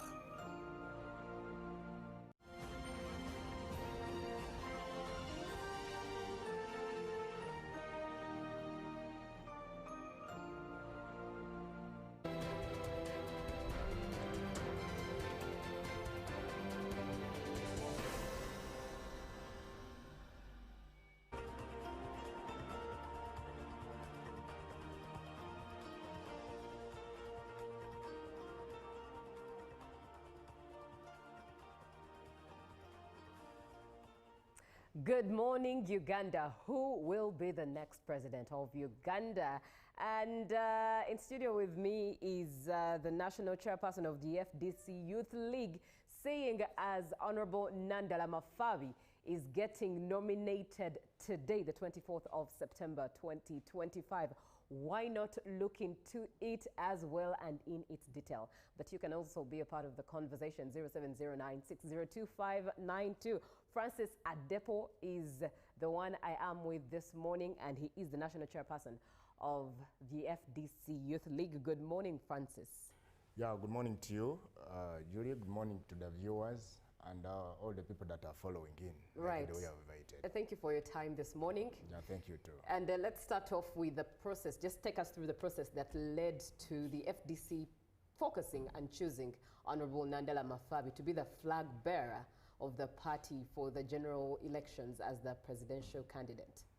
Yeah, thank you. Jubilations everywhere, celebrations are everywhere, right. And the drums are being blown everywhere across all the streets, basically in the country called Uganda, and most especially on the streets of Kampala and the streets that really bring our presidential candidate from the eastern part of the country to come and present himself as a presidential candidate today at the AC headquarters. So I want to salute everyone that has really made it to Kampala, to the headquarters of the party, of the Forum for Democratic Change.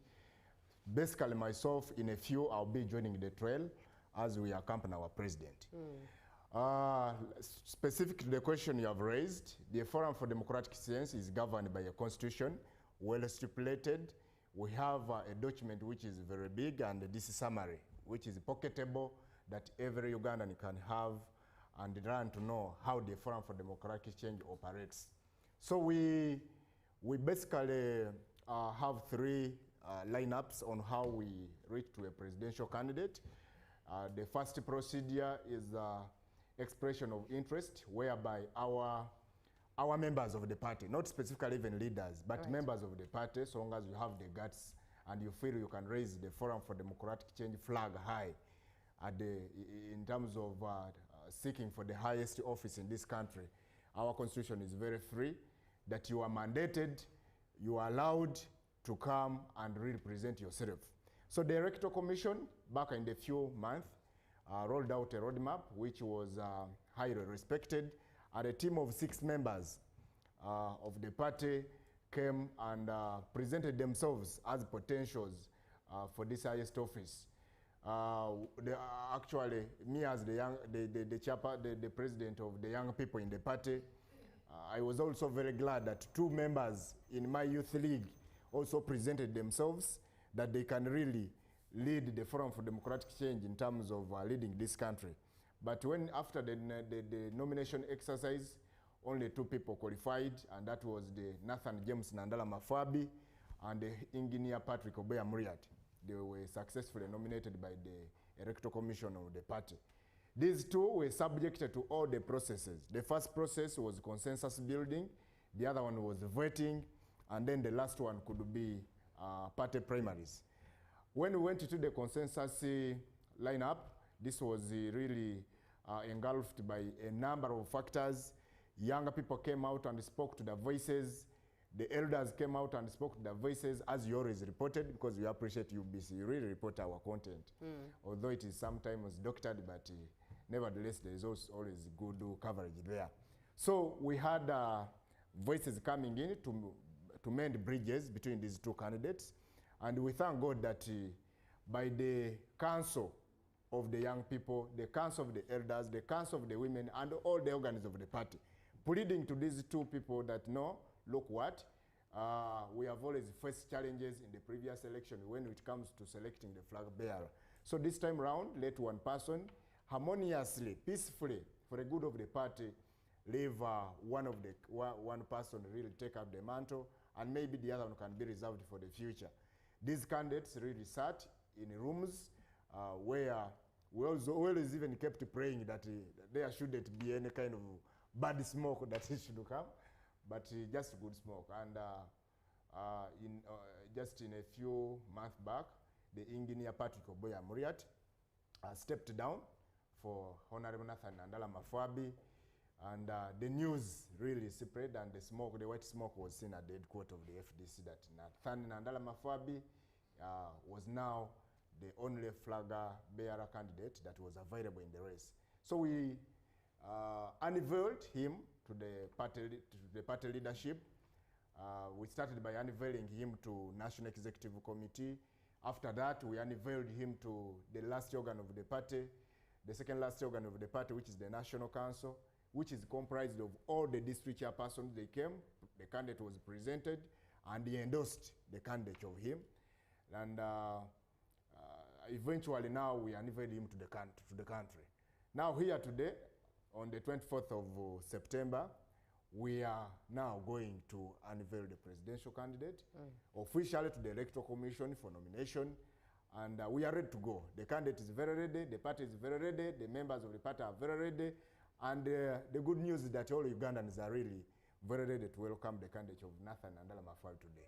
Right, indeed, FDC gears up for Nandala Mafabi's nomination. Now, be a part of the conversation, 0709 602 592. Now, Francis, what time shall Honorable Nandala Mafabi be nominated? And after telling us the time, do share what happens after. Where are you gathering?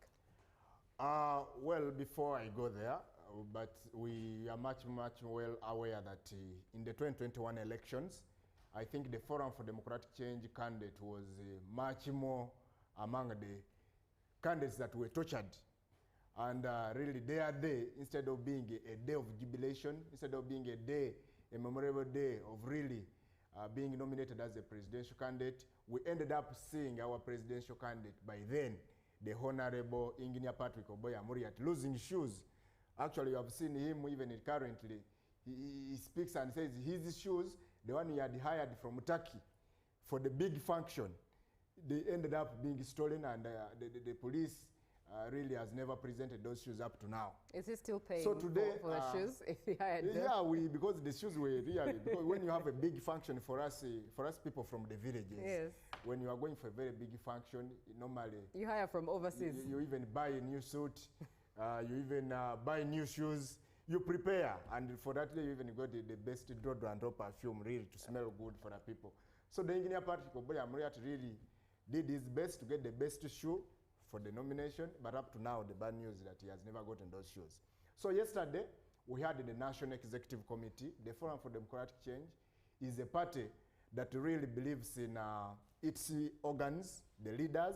We couldn't match presenting our presidential candidate without the consent of the members of the party, especially the leaders of the party. So the president convened a National Executive Committee meeting yesterday, and we drew plans on how are we going to really present our candidate and make sure that we speak to the Ugandans successfully after the nomination. So as I speak now, we have divided ourselves into different camps, which I will not highlight here for security purposes, because we know when we converge ourselves in one corner, you never know what happened to our president last time. We are scared that now even the time may be taken, the court may be taken, but we have kept our presidential candidate very safe. Just know that he's very ready for Lueza at the Electoral Commission offices. So the time is unknown as to when he will... The time at which we are reaching there, our booking is at 10 a.m. We are supposed to nominate at 10 a.m. But when we are reaching there, how we are reaching there is really good news for the members of the party, and we know how we are going to reach there. Immediately after the nomination of our candidate, we have a plan that we are going to speak to Ugandans, and we have our people in Nakawa have organized a very organized place, which is called the Butabika Kampala Road Playground here in Butabika in Nakawa division. So from Lueza directly, we are going to march and move to Nakawa division, where our constituency member of parliament, who is the next Honorable Okwera Moses Mugisha, together with the leadership of Nakawa, they have organized for us where we are going to receive our people, and we allow our presidential candidate to speak to the country. Right, thank you very much. Now, we've seen many who started the journey of FDC, and big names at that leave the party. So now one would wonder, at this point in time, what does Honorable Mafabi's candidacy mean for the future and direction of the FDC party? Yeah, first of all, the candidate of Honorable Nathan Nandala Mafabi speaks to volumes about the future of the party called the FDC. You very much know that the FDC started presenting presidential candidates in the year 2006. And our candidates has not specifically been one individual like the way it is in other parties. For us, we are a democratic party where we give a chance to every member that really feels he has the energy to take up the flag. So in 2006, we had Dr. Kizza Besigye. 2011, we had Dr. Kizza Besigye. 2016, we had him, Dr. Besigye. 2021, we had Engineer Patrick Aboya Muriat. And 2026, we are having the Honorable James Nathan Nandala Mafwali. The only difference about Honorable Nathan Nandala Mafwali, putting aside all the goodness and the bests of the other presidential candidates we presented last time, is that this presidential candidate we are bringing, number one, is a presidential candidate that is coming from a region that has never presented a formidable presidential candidate at a time which is tense like this one. The Honorable Nathan Nandala Mafwali is a village candidate. He comes from the trenches and the hills of Sironko, meaning that he's a very local man. Honorable Nathan Nandala Mafwali, when you read about his profile, is a typical farmer who grows coffee, is a coffee man, is a cassava man, is a potato man. So Honorable Nathan Nandala Mafwali is a business gentleman. So all these things which I'm talking about, they really qualify him to fit in all the aspects of all the lines of the different Ugandans in this country. Because Uganda its backbone is agriculture, he belongs there. We have people who really venture in business. Honorable Nathan Nandala Mafwali is there. We have the local community people in this country who wake up in the morning and they are not sure about their breakfast, they are not sure about their lunch. Honorable Nathan Nandala Mafwali is a person in that kind of life. Honorable Nathan Nandala Mafwali has also, by God's grace, he has been helped also to upgrade and also maybe reach in the high class people. So meaning that the people who sleep in Kololo, the Kololo people, the Munyonyo people, they also have a candidate in him. So we are presenting a candidate who falls under the different categories of Ugandans, and we are telling them that this is the best candidate to take Uganda to the heights. But above all, he's not just a politician who is coming to sit talk to Ugandans and maybe make a drama around. That is a presidential candidate. He's a land candidate. He's a teacher by profession. Honorable Nathan Nandala Mafwali is a lawyer. Honorable Nathan Nandala Mafwali is an accountant, seasoned accountant. Actually, when you read his profile, he's a consultant in the World Bank. He's a consultant in the Monetary Fund, IMF. Honorable Nathan Nandala Mafwali is an economist. That's why in the manifesto which we are moving with to Ugandans, the key aspect which we are moving with, we are saying that we want to fix the economy of this country. Every Ugandan there, even us as we are seated here, the only problem which we have amidst being, because we may look good, we may do what, we don't know what is in our pockets. The economy is really fragilized. The economy is really tantamized. The economy is down. We don't know what is happening. We don't know what is next. After now, we cannot tell where are we going economically. So the Honorable Nathan James Nandala Mafwali, being an economist, one of the key things he has practiced for the last 30 years, he's coming and telling Ugandans that no, we want to fix the economy of this country, and their policies are aligned in that direction. If you give me a chance, I will maybe break them down. But we want to fix the economy of this country, and after fixing the economy, we want to put money into the pockets of Ugandans. So we are rolling out the candidate of him in a very elaborative document, which is called a manifesto, and the agenda is fixing the economy of Uganda and putting money into the pockets of every Ugandan. Right. You talk about the policies. Indeed, I do have the time to hear out these policies when it comes to fixing the economy of Uganda and putting money in our pockets. What are these policies? Number one, you're much more aware that the backbone of this country is agriculture. This government has neglected this sector for years. They have always kept speaking about it, but the Honorable Nathan Nandala Mafwali, in the document that we have, actually is going to be speaking about it today. We are saying that we want to put agriculture at the north. We want to modernize it so that these young people, for us the younger people that are rotating around Kampala, and we are hating agriculture because of its nature, it's not being modernized. So our manifesto is speaking about making agriculture more modernized and providing subsidies to the farmers so that what you grow, there is market for it, and after getting market, the market should be ready and should be really viable market that is having sustainable price, which can help you to get what you have, to get harvests meaningfully from what you have harvested in your garden. Two, we are looking at providing 100 million in every village of this country. Every village of this country is very, very practical. You're much more aware that in the 2021 elections, our manifesto was speaking about providing 100,000 to every home for 6 months, just to get out of COVID. Remember, in the COVID, people were not working. So our document, our manifesto was speaking about 100,000 to every household. So that every household, when you get 100,000 for 6 months, for a period of 6 months, we are sure that it compensates the time you have not been working in COVID.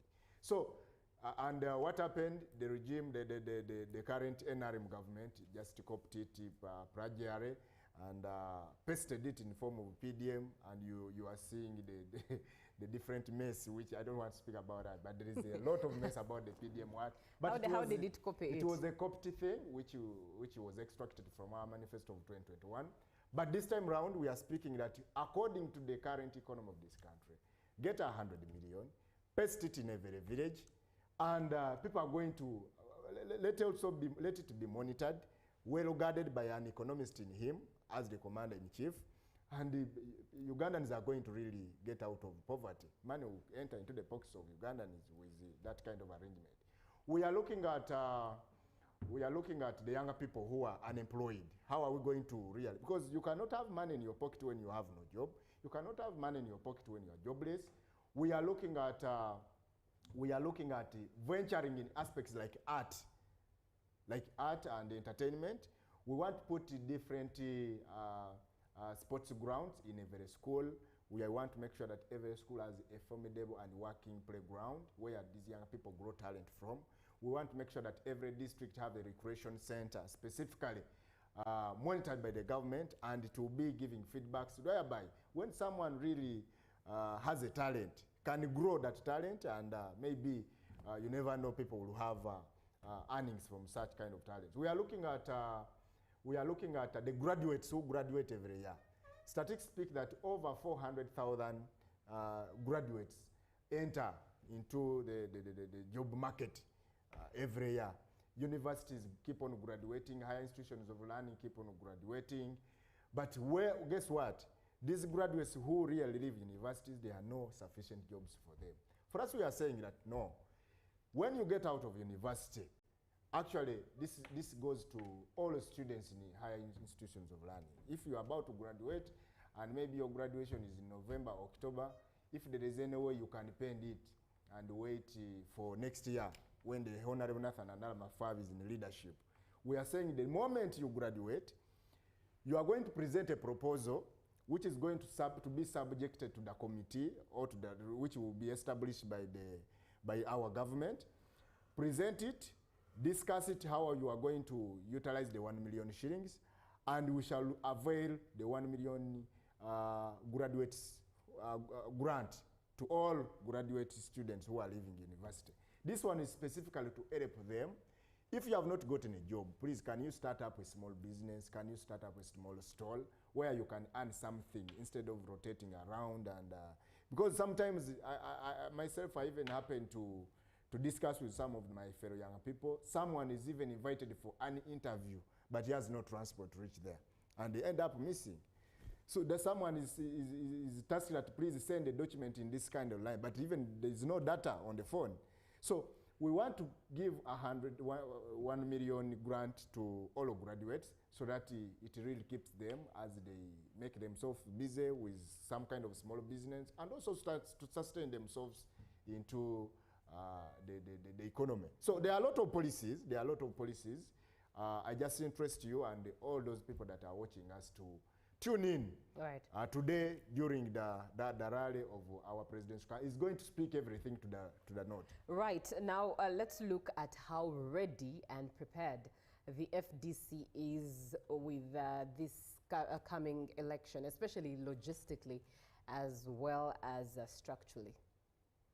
Yeah, first of all, it is a very big disappointment. We are going into this exercise today, but we have not even got our mandated funds that we are supposed to get from the Electoral Commission. Because of this law of the iPod and what, the other time we attended the iPod in Kololo, said money is going to come, but up to now, there is nothing really that has come. It is a frustration which we really condemn, that if we have accepted to go in a democratic environment like this, you are seeing parties. Actually, I want to tell you that some parties, it is not a matter of signatures. The fact is that money is not there, because you know that presenting yourself for presidential, it is 20 million.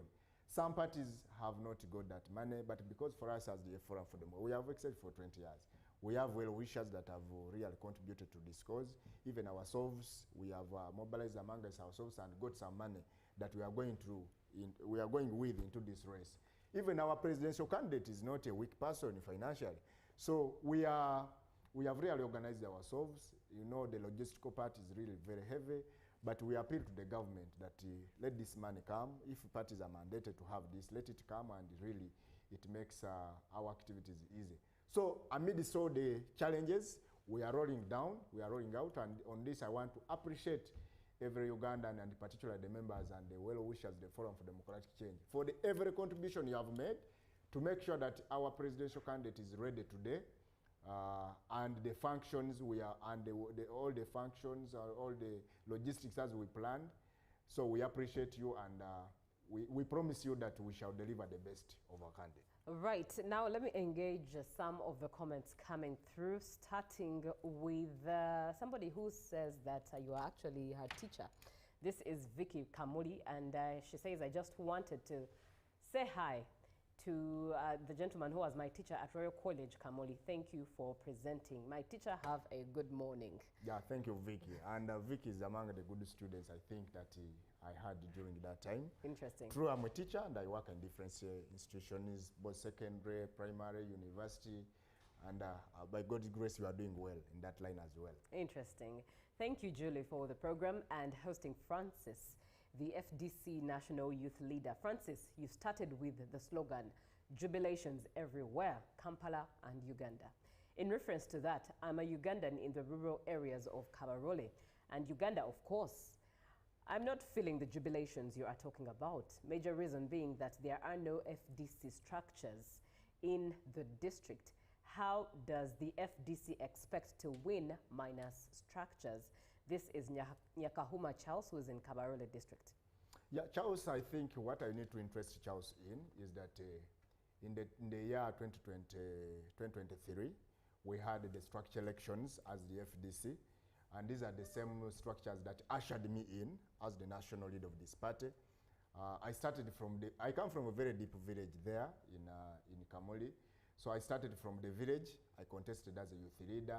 From there, I rotated to the parish called Chibuye. From there, I came to the sub-county, I came to the district, and all district chairpersons converged in Kampala at our delegates conference, which happened in Lugogo. Openly, we were in an open space, no gate, no high security. Actually, everyone who was passing around the road was seeing us having this exercise.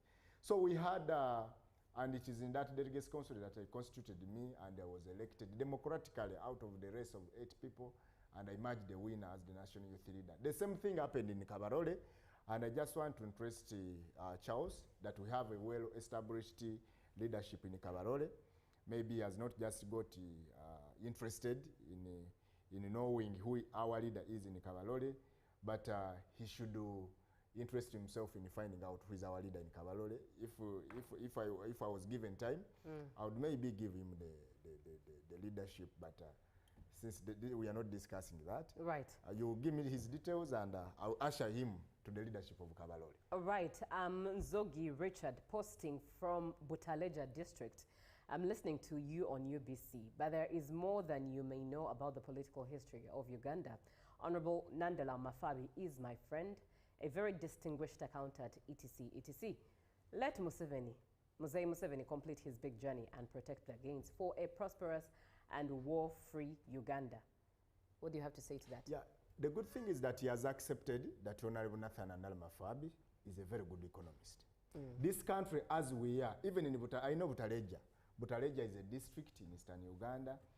Most of the reports that come after every kind of financial year, the reports that come from both government and civil society organizations, Butaleja has never featured anywhere in terms of development, in terms of, actually, the only bad things that feature Butaleja is always quoted are pregnancies, highest rates of poverty, there are no infrastructure, roads are not there. Even I think in Butaleja there is only one road which is tarmacked, and even the one which is tarmacked is like this one of Kasubi Namungona.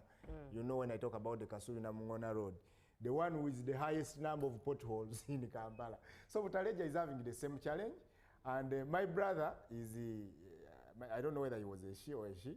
In Butaleja, Richard. Richard, you really need to look at these factors. The good news, we are saying that when you are going to where the presidential home in Isironko, Butaleja is one of the places where you always pass.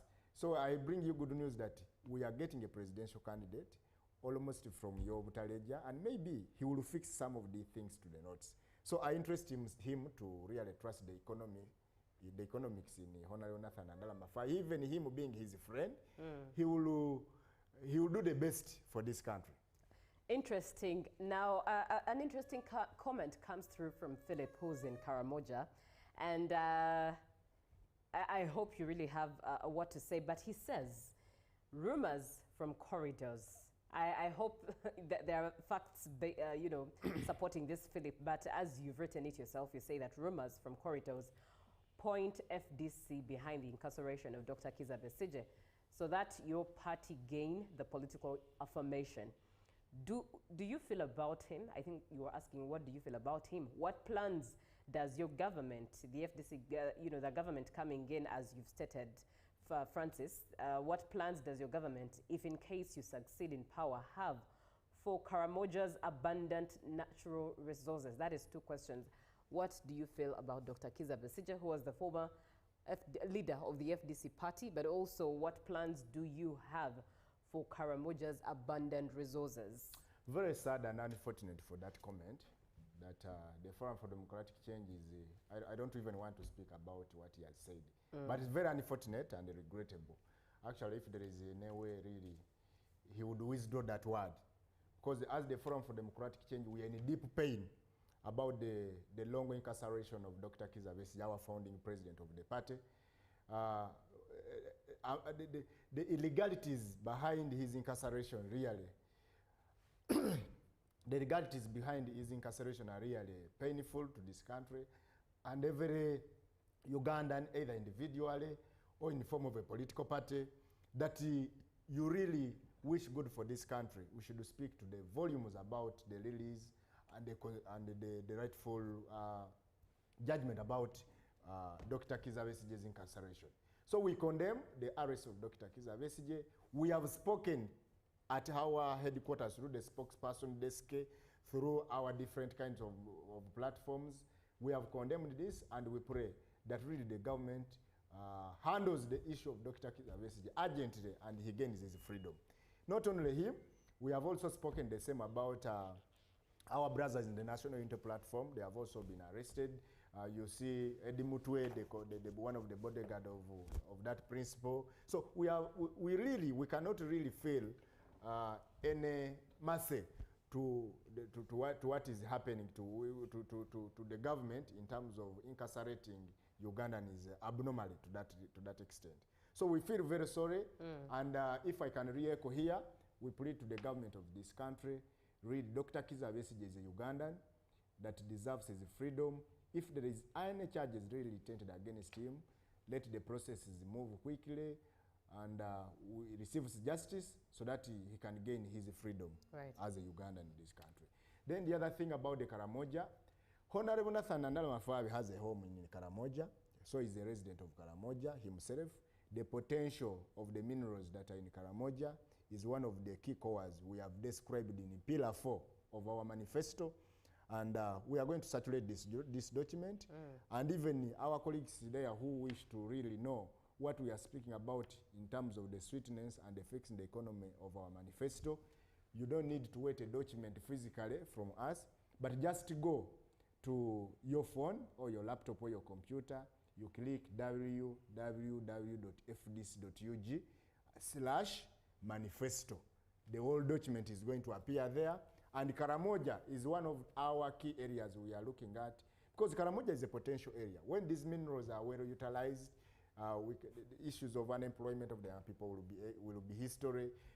Things of poverty, extreme poverty in Karamoja will be history. Infrastructure will be really looked at, because there will be things that we are going to go and pick in Karamoja. So if these minerals, the potential of Karamoja are really attended to, Karamoja will be one of the richest regions or sub-regions in this country. Right. But because of the neglect, it is like that. And when people are speaking about the poverty lines, someone will speak about Karamoja, someone will speak about Busoga, and the potential to really get out of these poverty discussions of the Busoga and Karamoja really are there.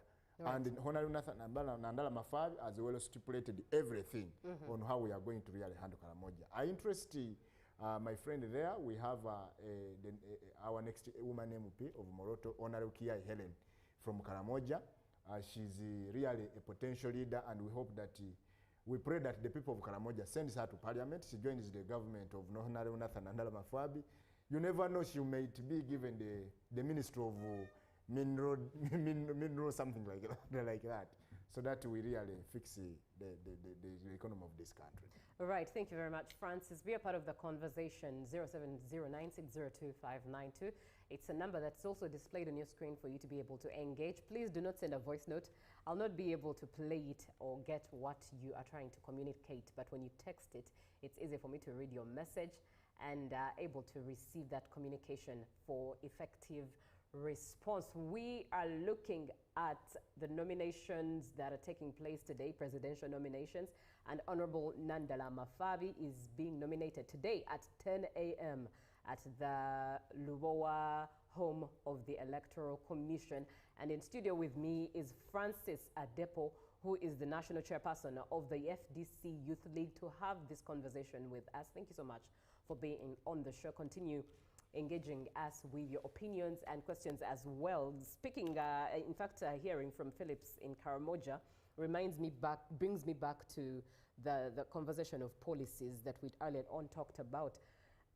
What's the difference with your policies with the existing versus your policies and the existing ones that are of the ruling government, and how different are they from all other parties that are contesting?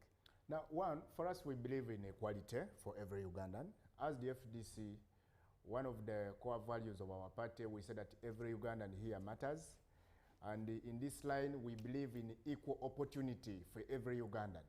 When it comes to every opportunity that is available for Ugandans to benefit, for us, we say that every Ugandans have a share, have a say in terms of accessing or getting this opportunity available. So we are promising every Ugandan that no, the government of the Forum for Democratic Change is going to look at every Ugandan, irrespective of the religion, irrespective of the region where you come from, irrespective of the color, irrespective of the tribe.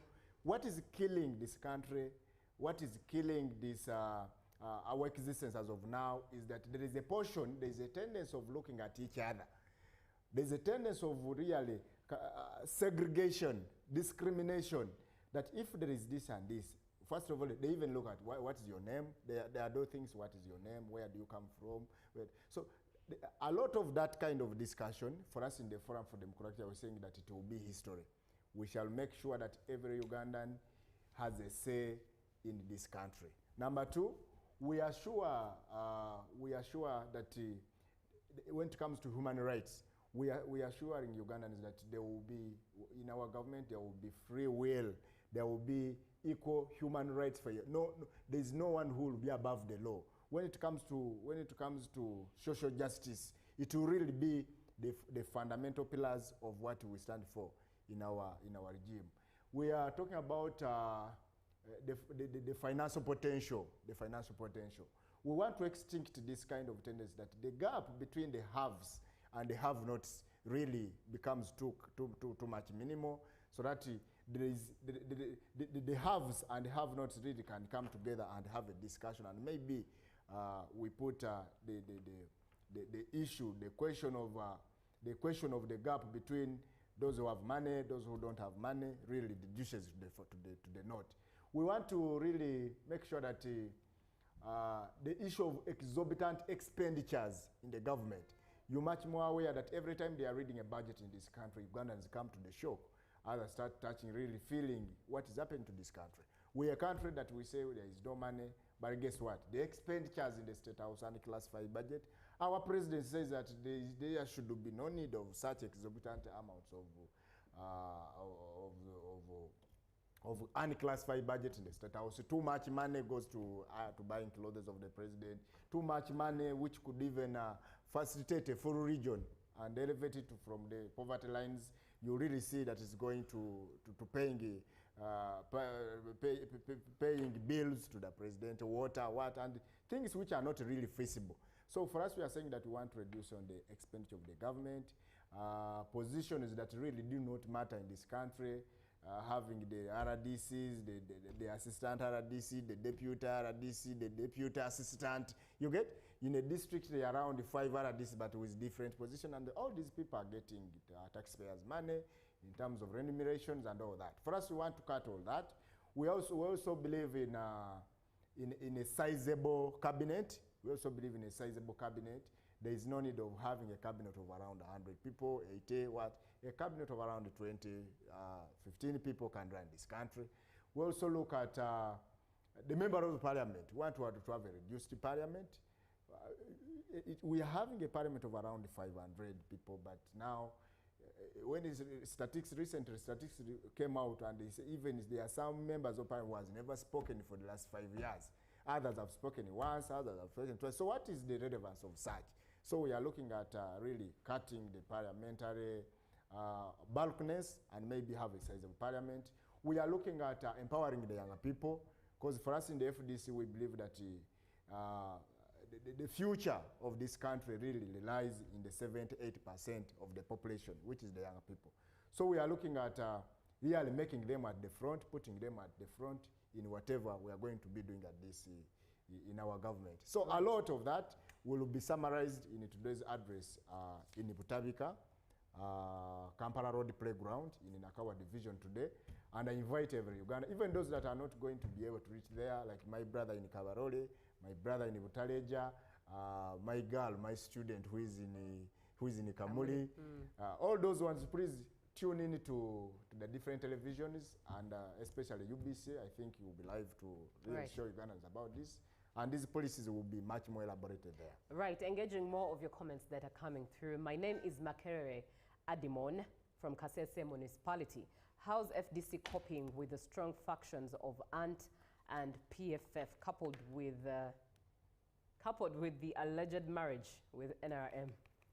No, I think one of the parties that that the public maybe claim to have got a marriage, if this is not among, my brother from Kasese should retrieve that statement.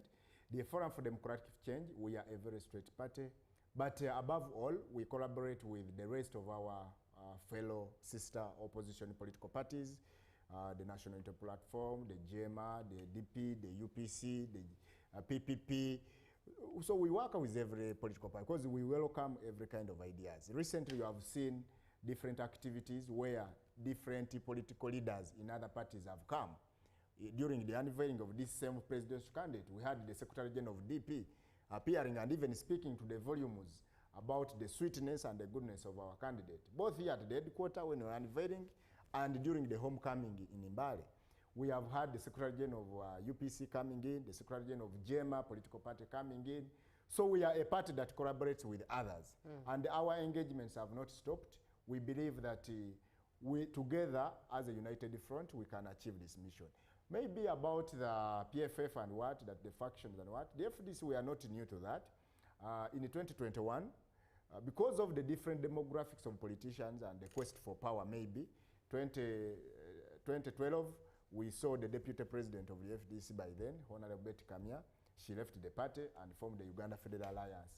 But now Ugandan is, even my brother in Kasese can judge, where is Uganda Federal Alliance now?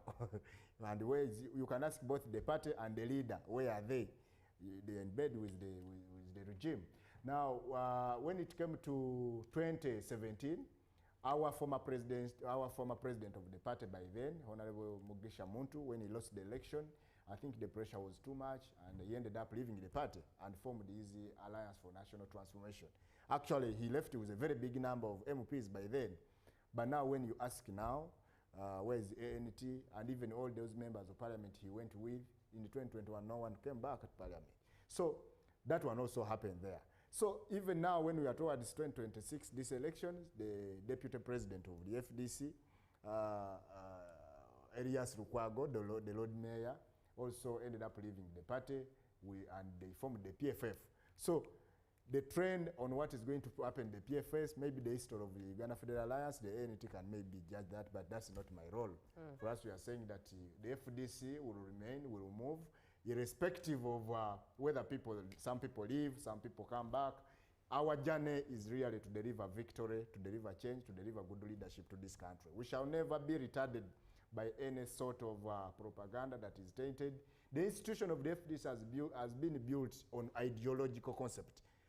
Whether Adepo is still the youth leader of the FDC, whether Honorable Nandala is the flag bearer, whether Honorable Amria is the flag bearer, what puts us first is the FDC, and it is on that line that we have thrived good for all this kind of period. Speaking of all these factions that have broken out of the FDC party, at this point in time, what is the party doing to make sure that this does not happen? No more factions sprouting out of the FDC party. Yeah, I started by telling you how we have emerged, how we reached on the candidate of Honorable Nathan Nandala Mafabi. There were too much this fear. There was a lot of fear that maybe what happened in 2012, what happened in 2017, what happened in 2025, those splitting that caused the birth of the other new parties coming away from the FDC, that maybe would happen. Because one of the key factors that has caused those splitting is quest for power. People want to be leaders, others want to be led, others don't want to be led. So when Nandala Mafabi, the Secretary General, and Engineer Patrick Oboya Muriat, the president of the party, when those two really picked forms and they were like they're in the race for presidential flag bearer, there was a lot of fear that now, guess what? There's the forced splitting of this party. That maybe if Nandala loses the card, he may also maybe quit the party. And maybe when Engineer Patrick Oboya Muriat loses the card, maybe he also miss the party. So conversation is started to mitigate that. And that's why I told that the Elders Council sat at the headquarters for 3 days, converging these leaders together, pleading to them that please, we don't want the history to repeat here. Sit yourselves and get a presidential candidate harmoniously. The younger people, we sat with this president, we are young, but these leaders sat in front of us and we started speaking our ideas that we don't want the future of this party to go away. Please, can you sit down and get one candidate? Don't allow even to go to the voting time. The good news is that they listen to all those voices, and guess what? The presidential candidate, who is Honorable Nandala Mafabi, is there, and among the people who are escorting him for nomination is Engineer Patrick Oboya Muriat, who also wished to be a flag bearer by now. So we have done all that kind of mathematics, all that kind of political mentorship, and we believe that in the future, really, that is going to be the trend of goodwill for each other, not just selfish interest. All right. Hi, UBC. I'm Salongo Arali from Kasese, but currently living in Zanzibar. I'm a supporter of FDC, and I have my hopes in Mafabi. All my support is his, watching live from Zanzibar. Thank you, Salongo, for being on the show. Good morning, UBC. My brother from Zanzibar, I think, should also plan coming to vote because he's a good supporter of ours. So should think of any mechanism of traveling back by January to really cast a vote for our candidate. Right, hoping he is indeed a registered voter, fully registered and able to vote. Good morning, UBC presenters. Really, that is what we have been waiting for. Let the rallies start. We show people that FDC is strong and that we are going through. Yeah. This is Joseph. Thank you, Joseph, for being on the show. Thank you, Joseph. Good morning, brother. Good morning, brother, and the host. My name is David Otim, watching from Arua, but born and raised from Amuria. Please talk about cows compensation in Teso, Lango, and Acholi. How have you prepared to handle that situation? In Teso, we launched that campaign of no vote, no cow, no vote. No cow, no vote is a very serious campaign that we have spread in Teso and some parts of Acholi and Lango. The compensation has not been happening for years, but we appreciate the able leadership of our President Patrick Oboya Muriat and the leaders of the Teso sub-region and the party at large. We launched that campaign and we are speaking development. When we said no cow, no vote, we didn't mean that maybe we are not going to vote for Museveni and what, but we are ready to boycott the entire process of elections. If the excuse me, if that discussion of compensation were not being had, for us, the message we're speaking there that we don't want to hear anything related to elections. And guess what? The government is now there in Teso, the government is there in some parts of northern Uganda, fidgeting around with compensation. And the discussion about compensation, you and me know much well that there are a lot of gaps. Money is being swindled, there is a lot of bribery, there is a lot of pointing, there is a lot of... so all this discussion is there, but for us in the FDC, we have a very clear strategy on how we wish the government should compensate the people who lost their property, who lost their cows during that time. So the people of Teso, the people of northern Uganda, the voices should increase. In case where you see there are a lot of gaps, please, this is your own, and you need to really hype up the voices, and compensation must happen before we head to the polls in January. Right. In the bush, Adjumani and Amuru became a field for killing Ugandans. As FDC, what do you plan about upper land issues? Oblejo Richard from Adjumani. We say that in the FDC we believe for social justice. In the FDC we believe for equal human rights for everyone. In the FDC we believe for equality for every kind of Ugandan. So we believe that in the question of upper land should be exhaustively discussed, and we have highlighted in details on how do we wish our land issues to be handled in this country in terms of land titles and everything. All that is well stipulated, and we have really put it in our manifesto that we want to have a very independent ministry for lands when we take over leadership, and everything shall be guided in that direction. Right. I may support you on the fate of Besije, but people who knowingly and wrongfully imitate presidential parades by funny entities like noob foot soldiers, activities cannot be tolerated by any government across the globe. Remember, such parades are reserved for democratically elected and recognized heads of state. That is the president. What's your comment? No, in a situation where things are really not that normal, you try to guard yourself. When you are going into an election like this one, you try to prepare yourself, have your own security, even in us in the FDC. Even in myself, my security is outside there. I can't just risk coming here to the television and I know I'm going to UBC. I'm not sure about my safety there. So you need to have your own people to guard you. Even in the musicians, even when you look at the mere musicians, they can't come to stage without their security. Maybe the only problem and they worry because of the vulnerability of the government, they feel scared too much when they see the attires and all that. For us in the FDC, we have not too much ventured into the attires. You will see our people around us dressed in normal t-shirts, dressed in normal attires, but they are our security. So our colleagues may be in that party, they should look at the safety of their team. Why do you brand your guard to the extent that it can attract the attention of the opponent? So for us, we have in the FDC we have not done that, and we shall keep that direction. The only advice I would give to our colleagues there that let them look at the safety of their team. You can't parade the team like that in this state where you are sure that there's a lot of fear, the regime is on tension. Anything, even when you cough in the voice that I want to remove the regime, you cannot be sure whether you are going to wake up of your bed. So you can't risk parading your team like that.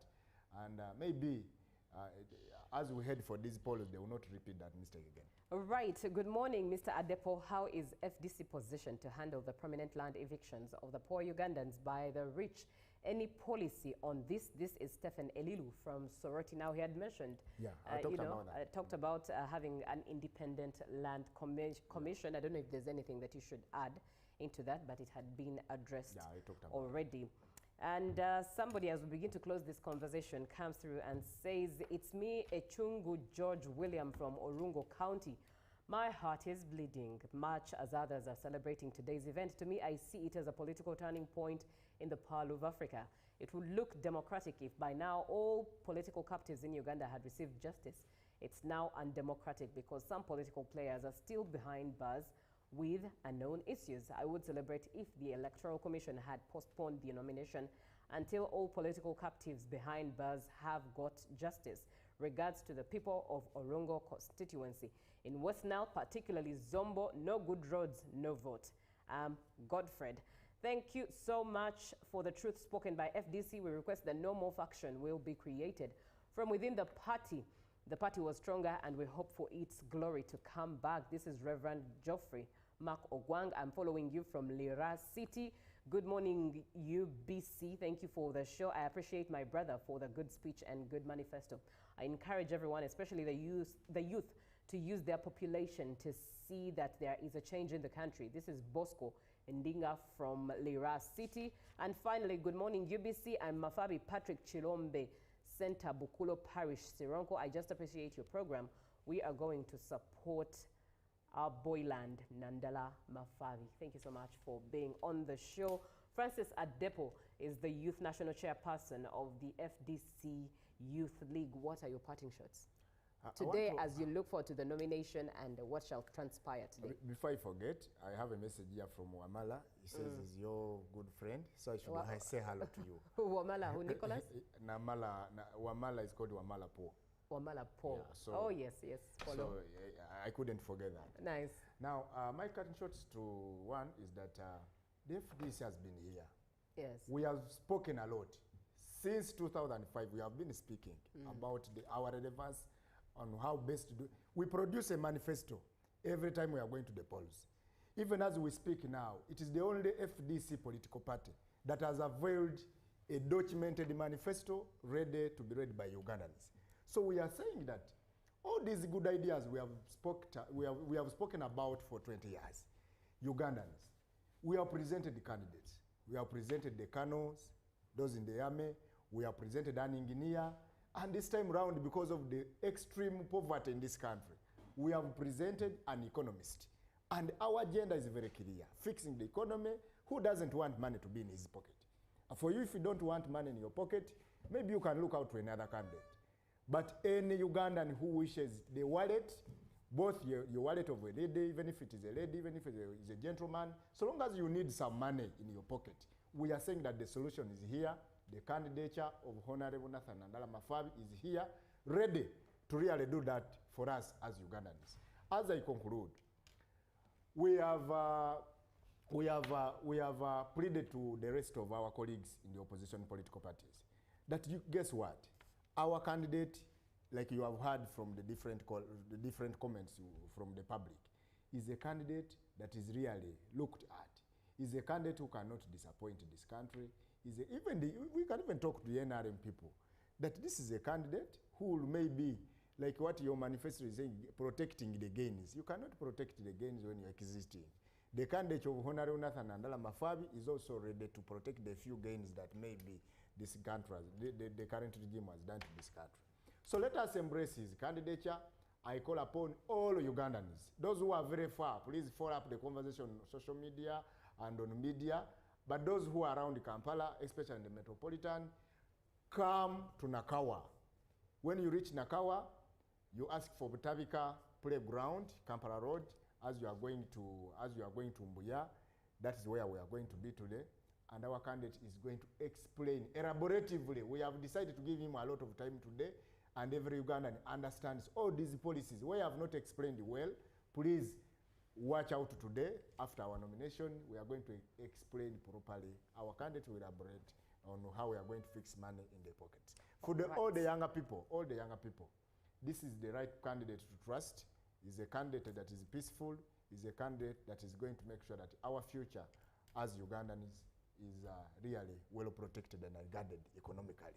Right. I appreciate you and wish you good luck.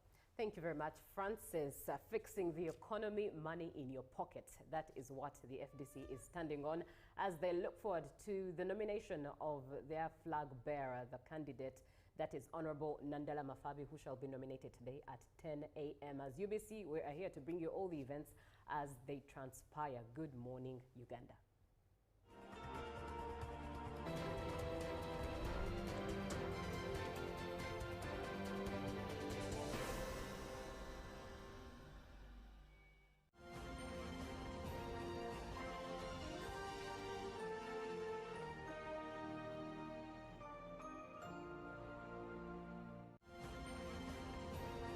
Live from UBC Studios in Kampala, this is Good Morning Uganda.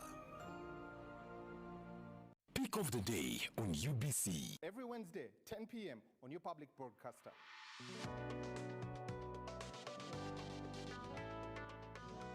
Was brought to you by I'll call you every day, yeah, yo, baby, dondolo. You can now get all the Chibuzi out with MTN voice bundles. Call all networks, Kubei Dondolo.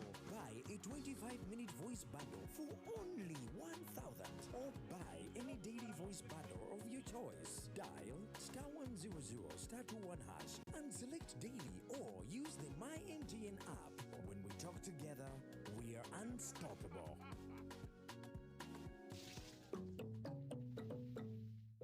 Exercise can't be sustained. Eating can't be stopped. It's even harder to lose weight. Come and give it a try. Genshikang L-carnitine chromium capsules. Plant extract, scientific ratio. Take 3 capsules each time. The active ingredient accelerates fat burning,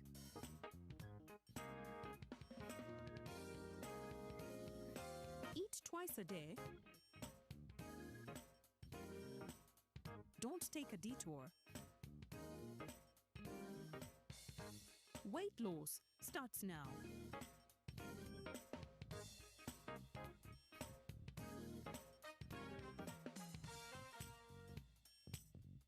Genshikang L-carnitine with chromium capsules helps you stay in shape. Please follow medical advice when taking this product. For more information, visit our website www.hgo.com or call 0800 335555.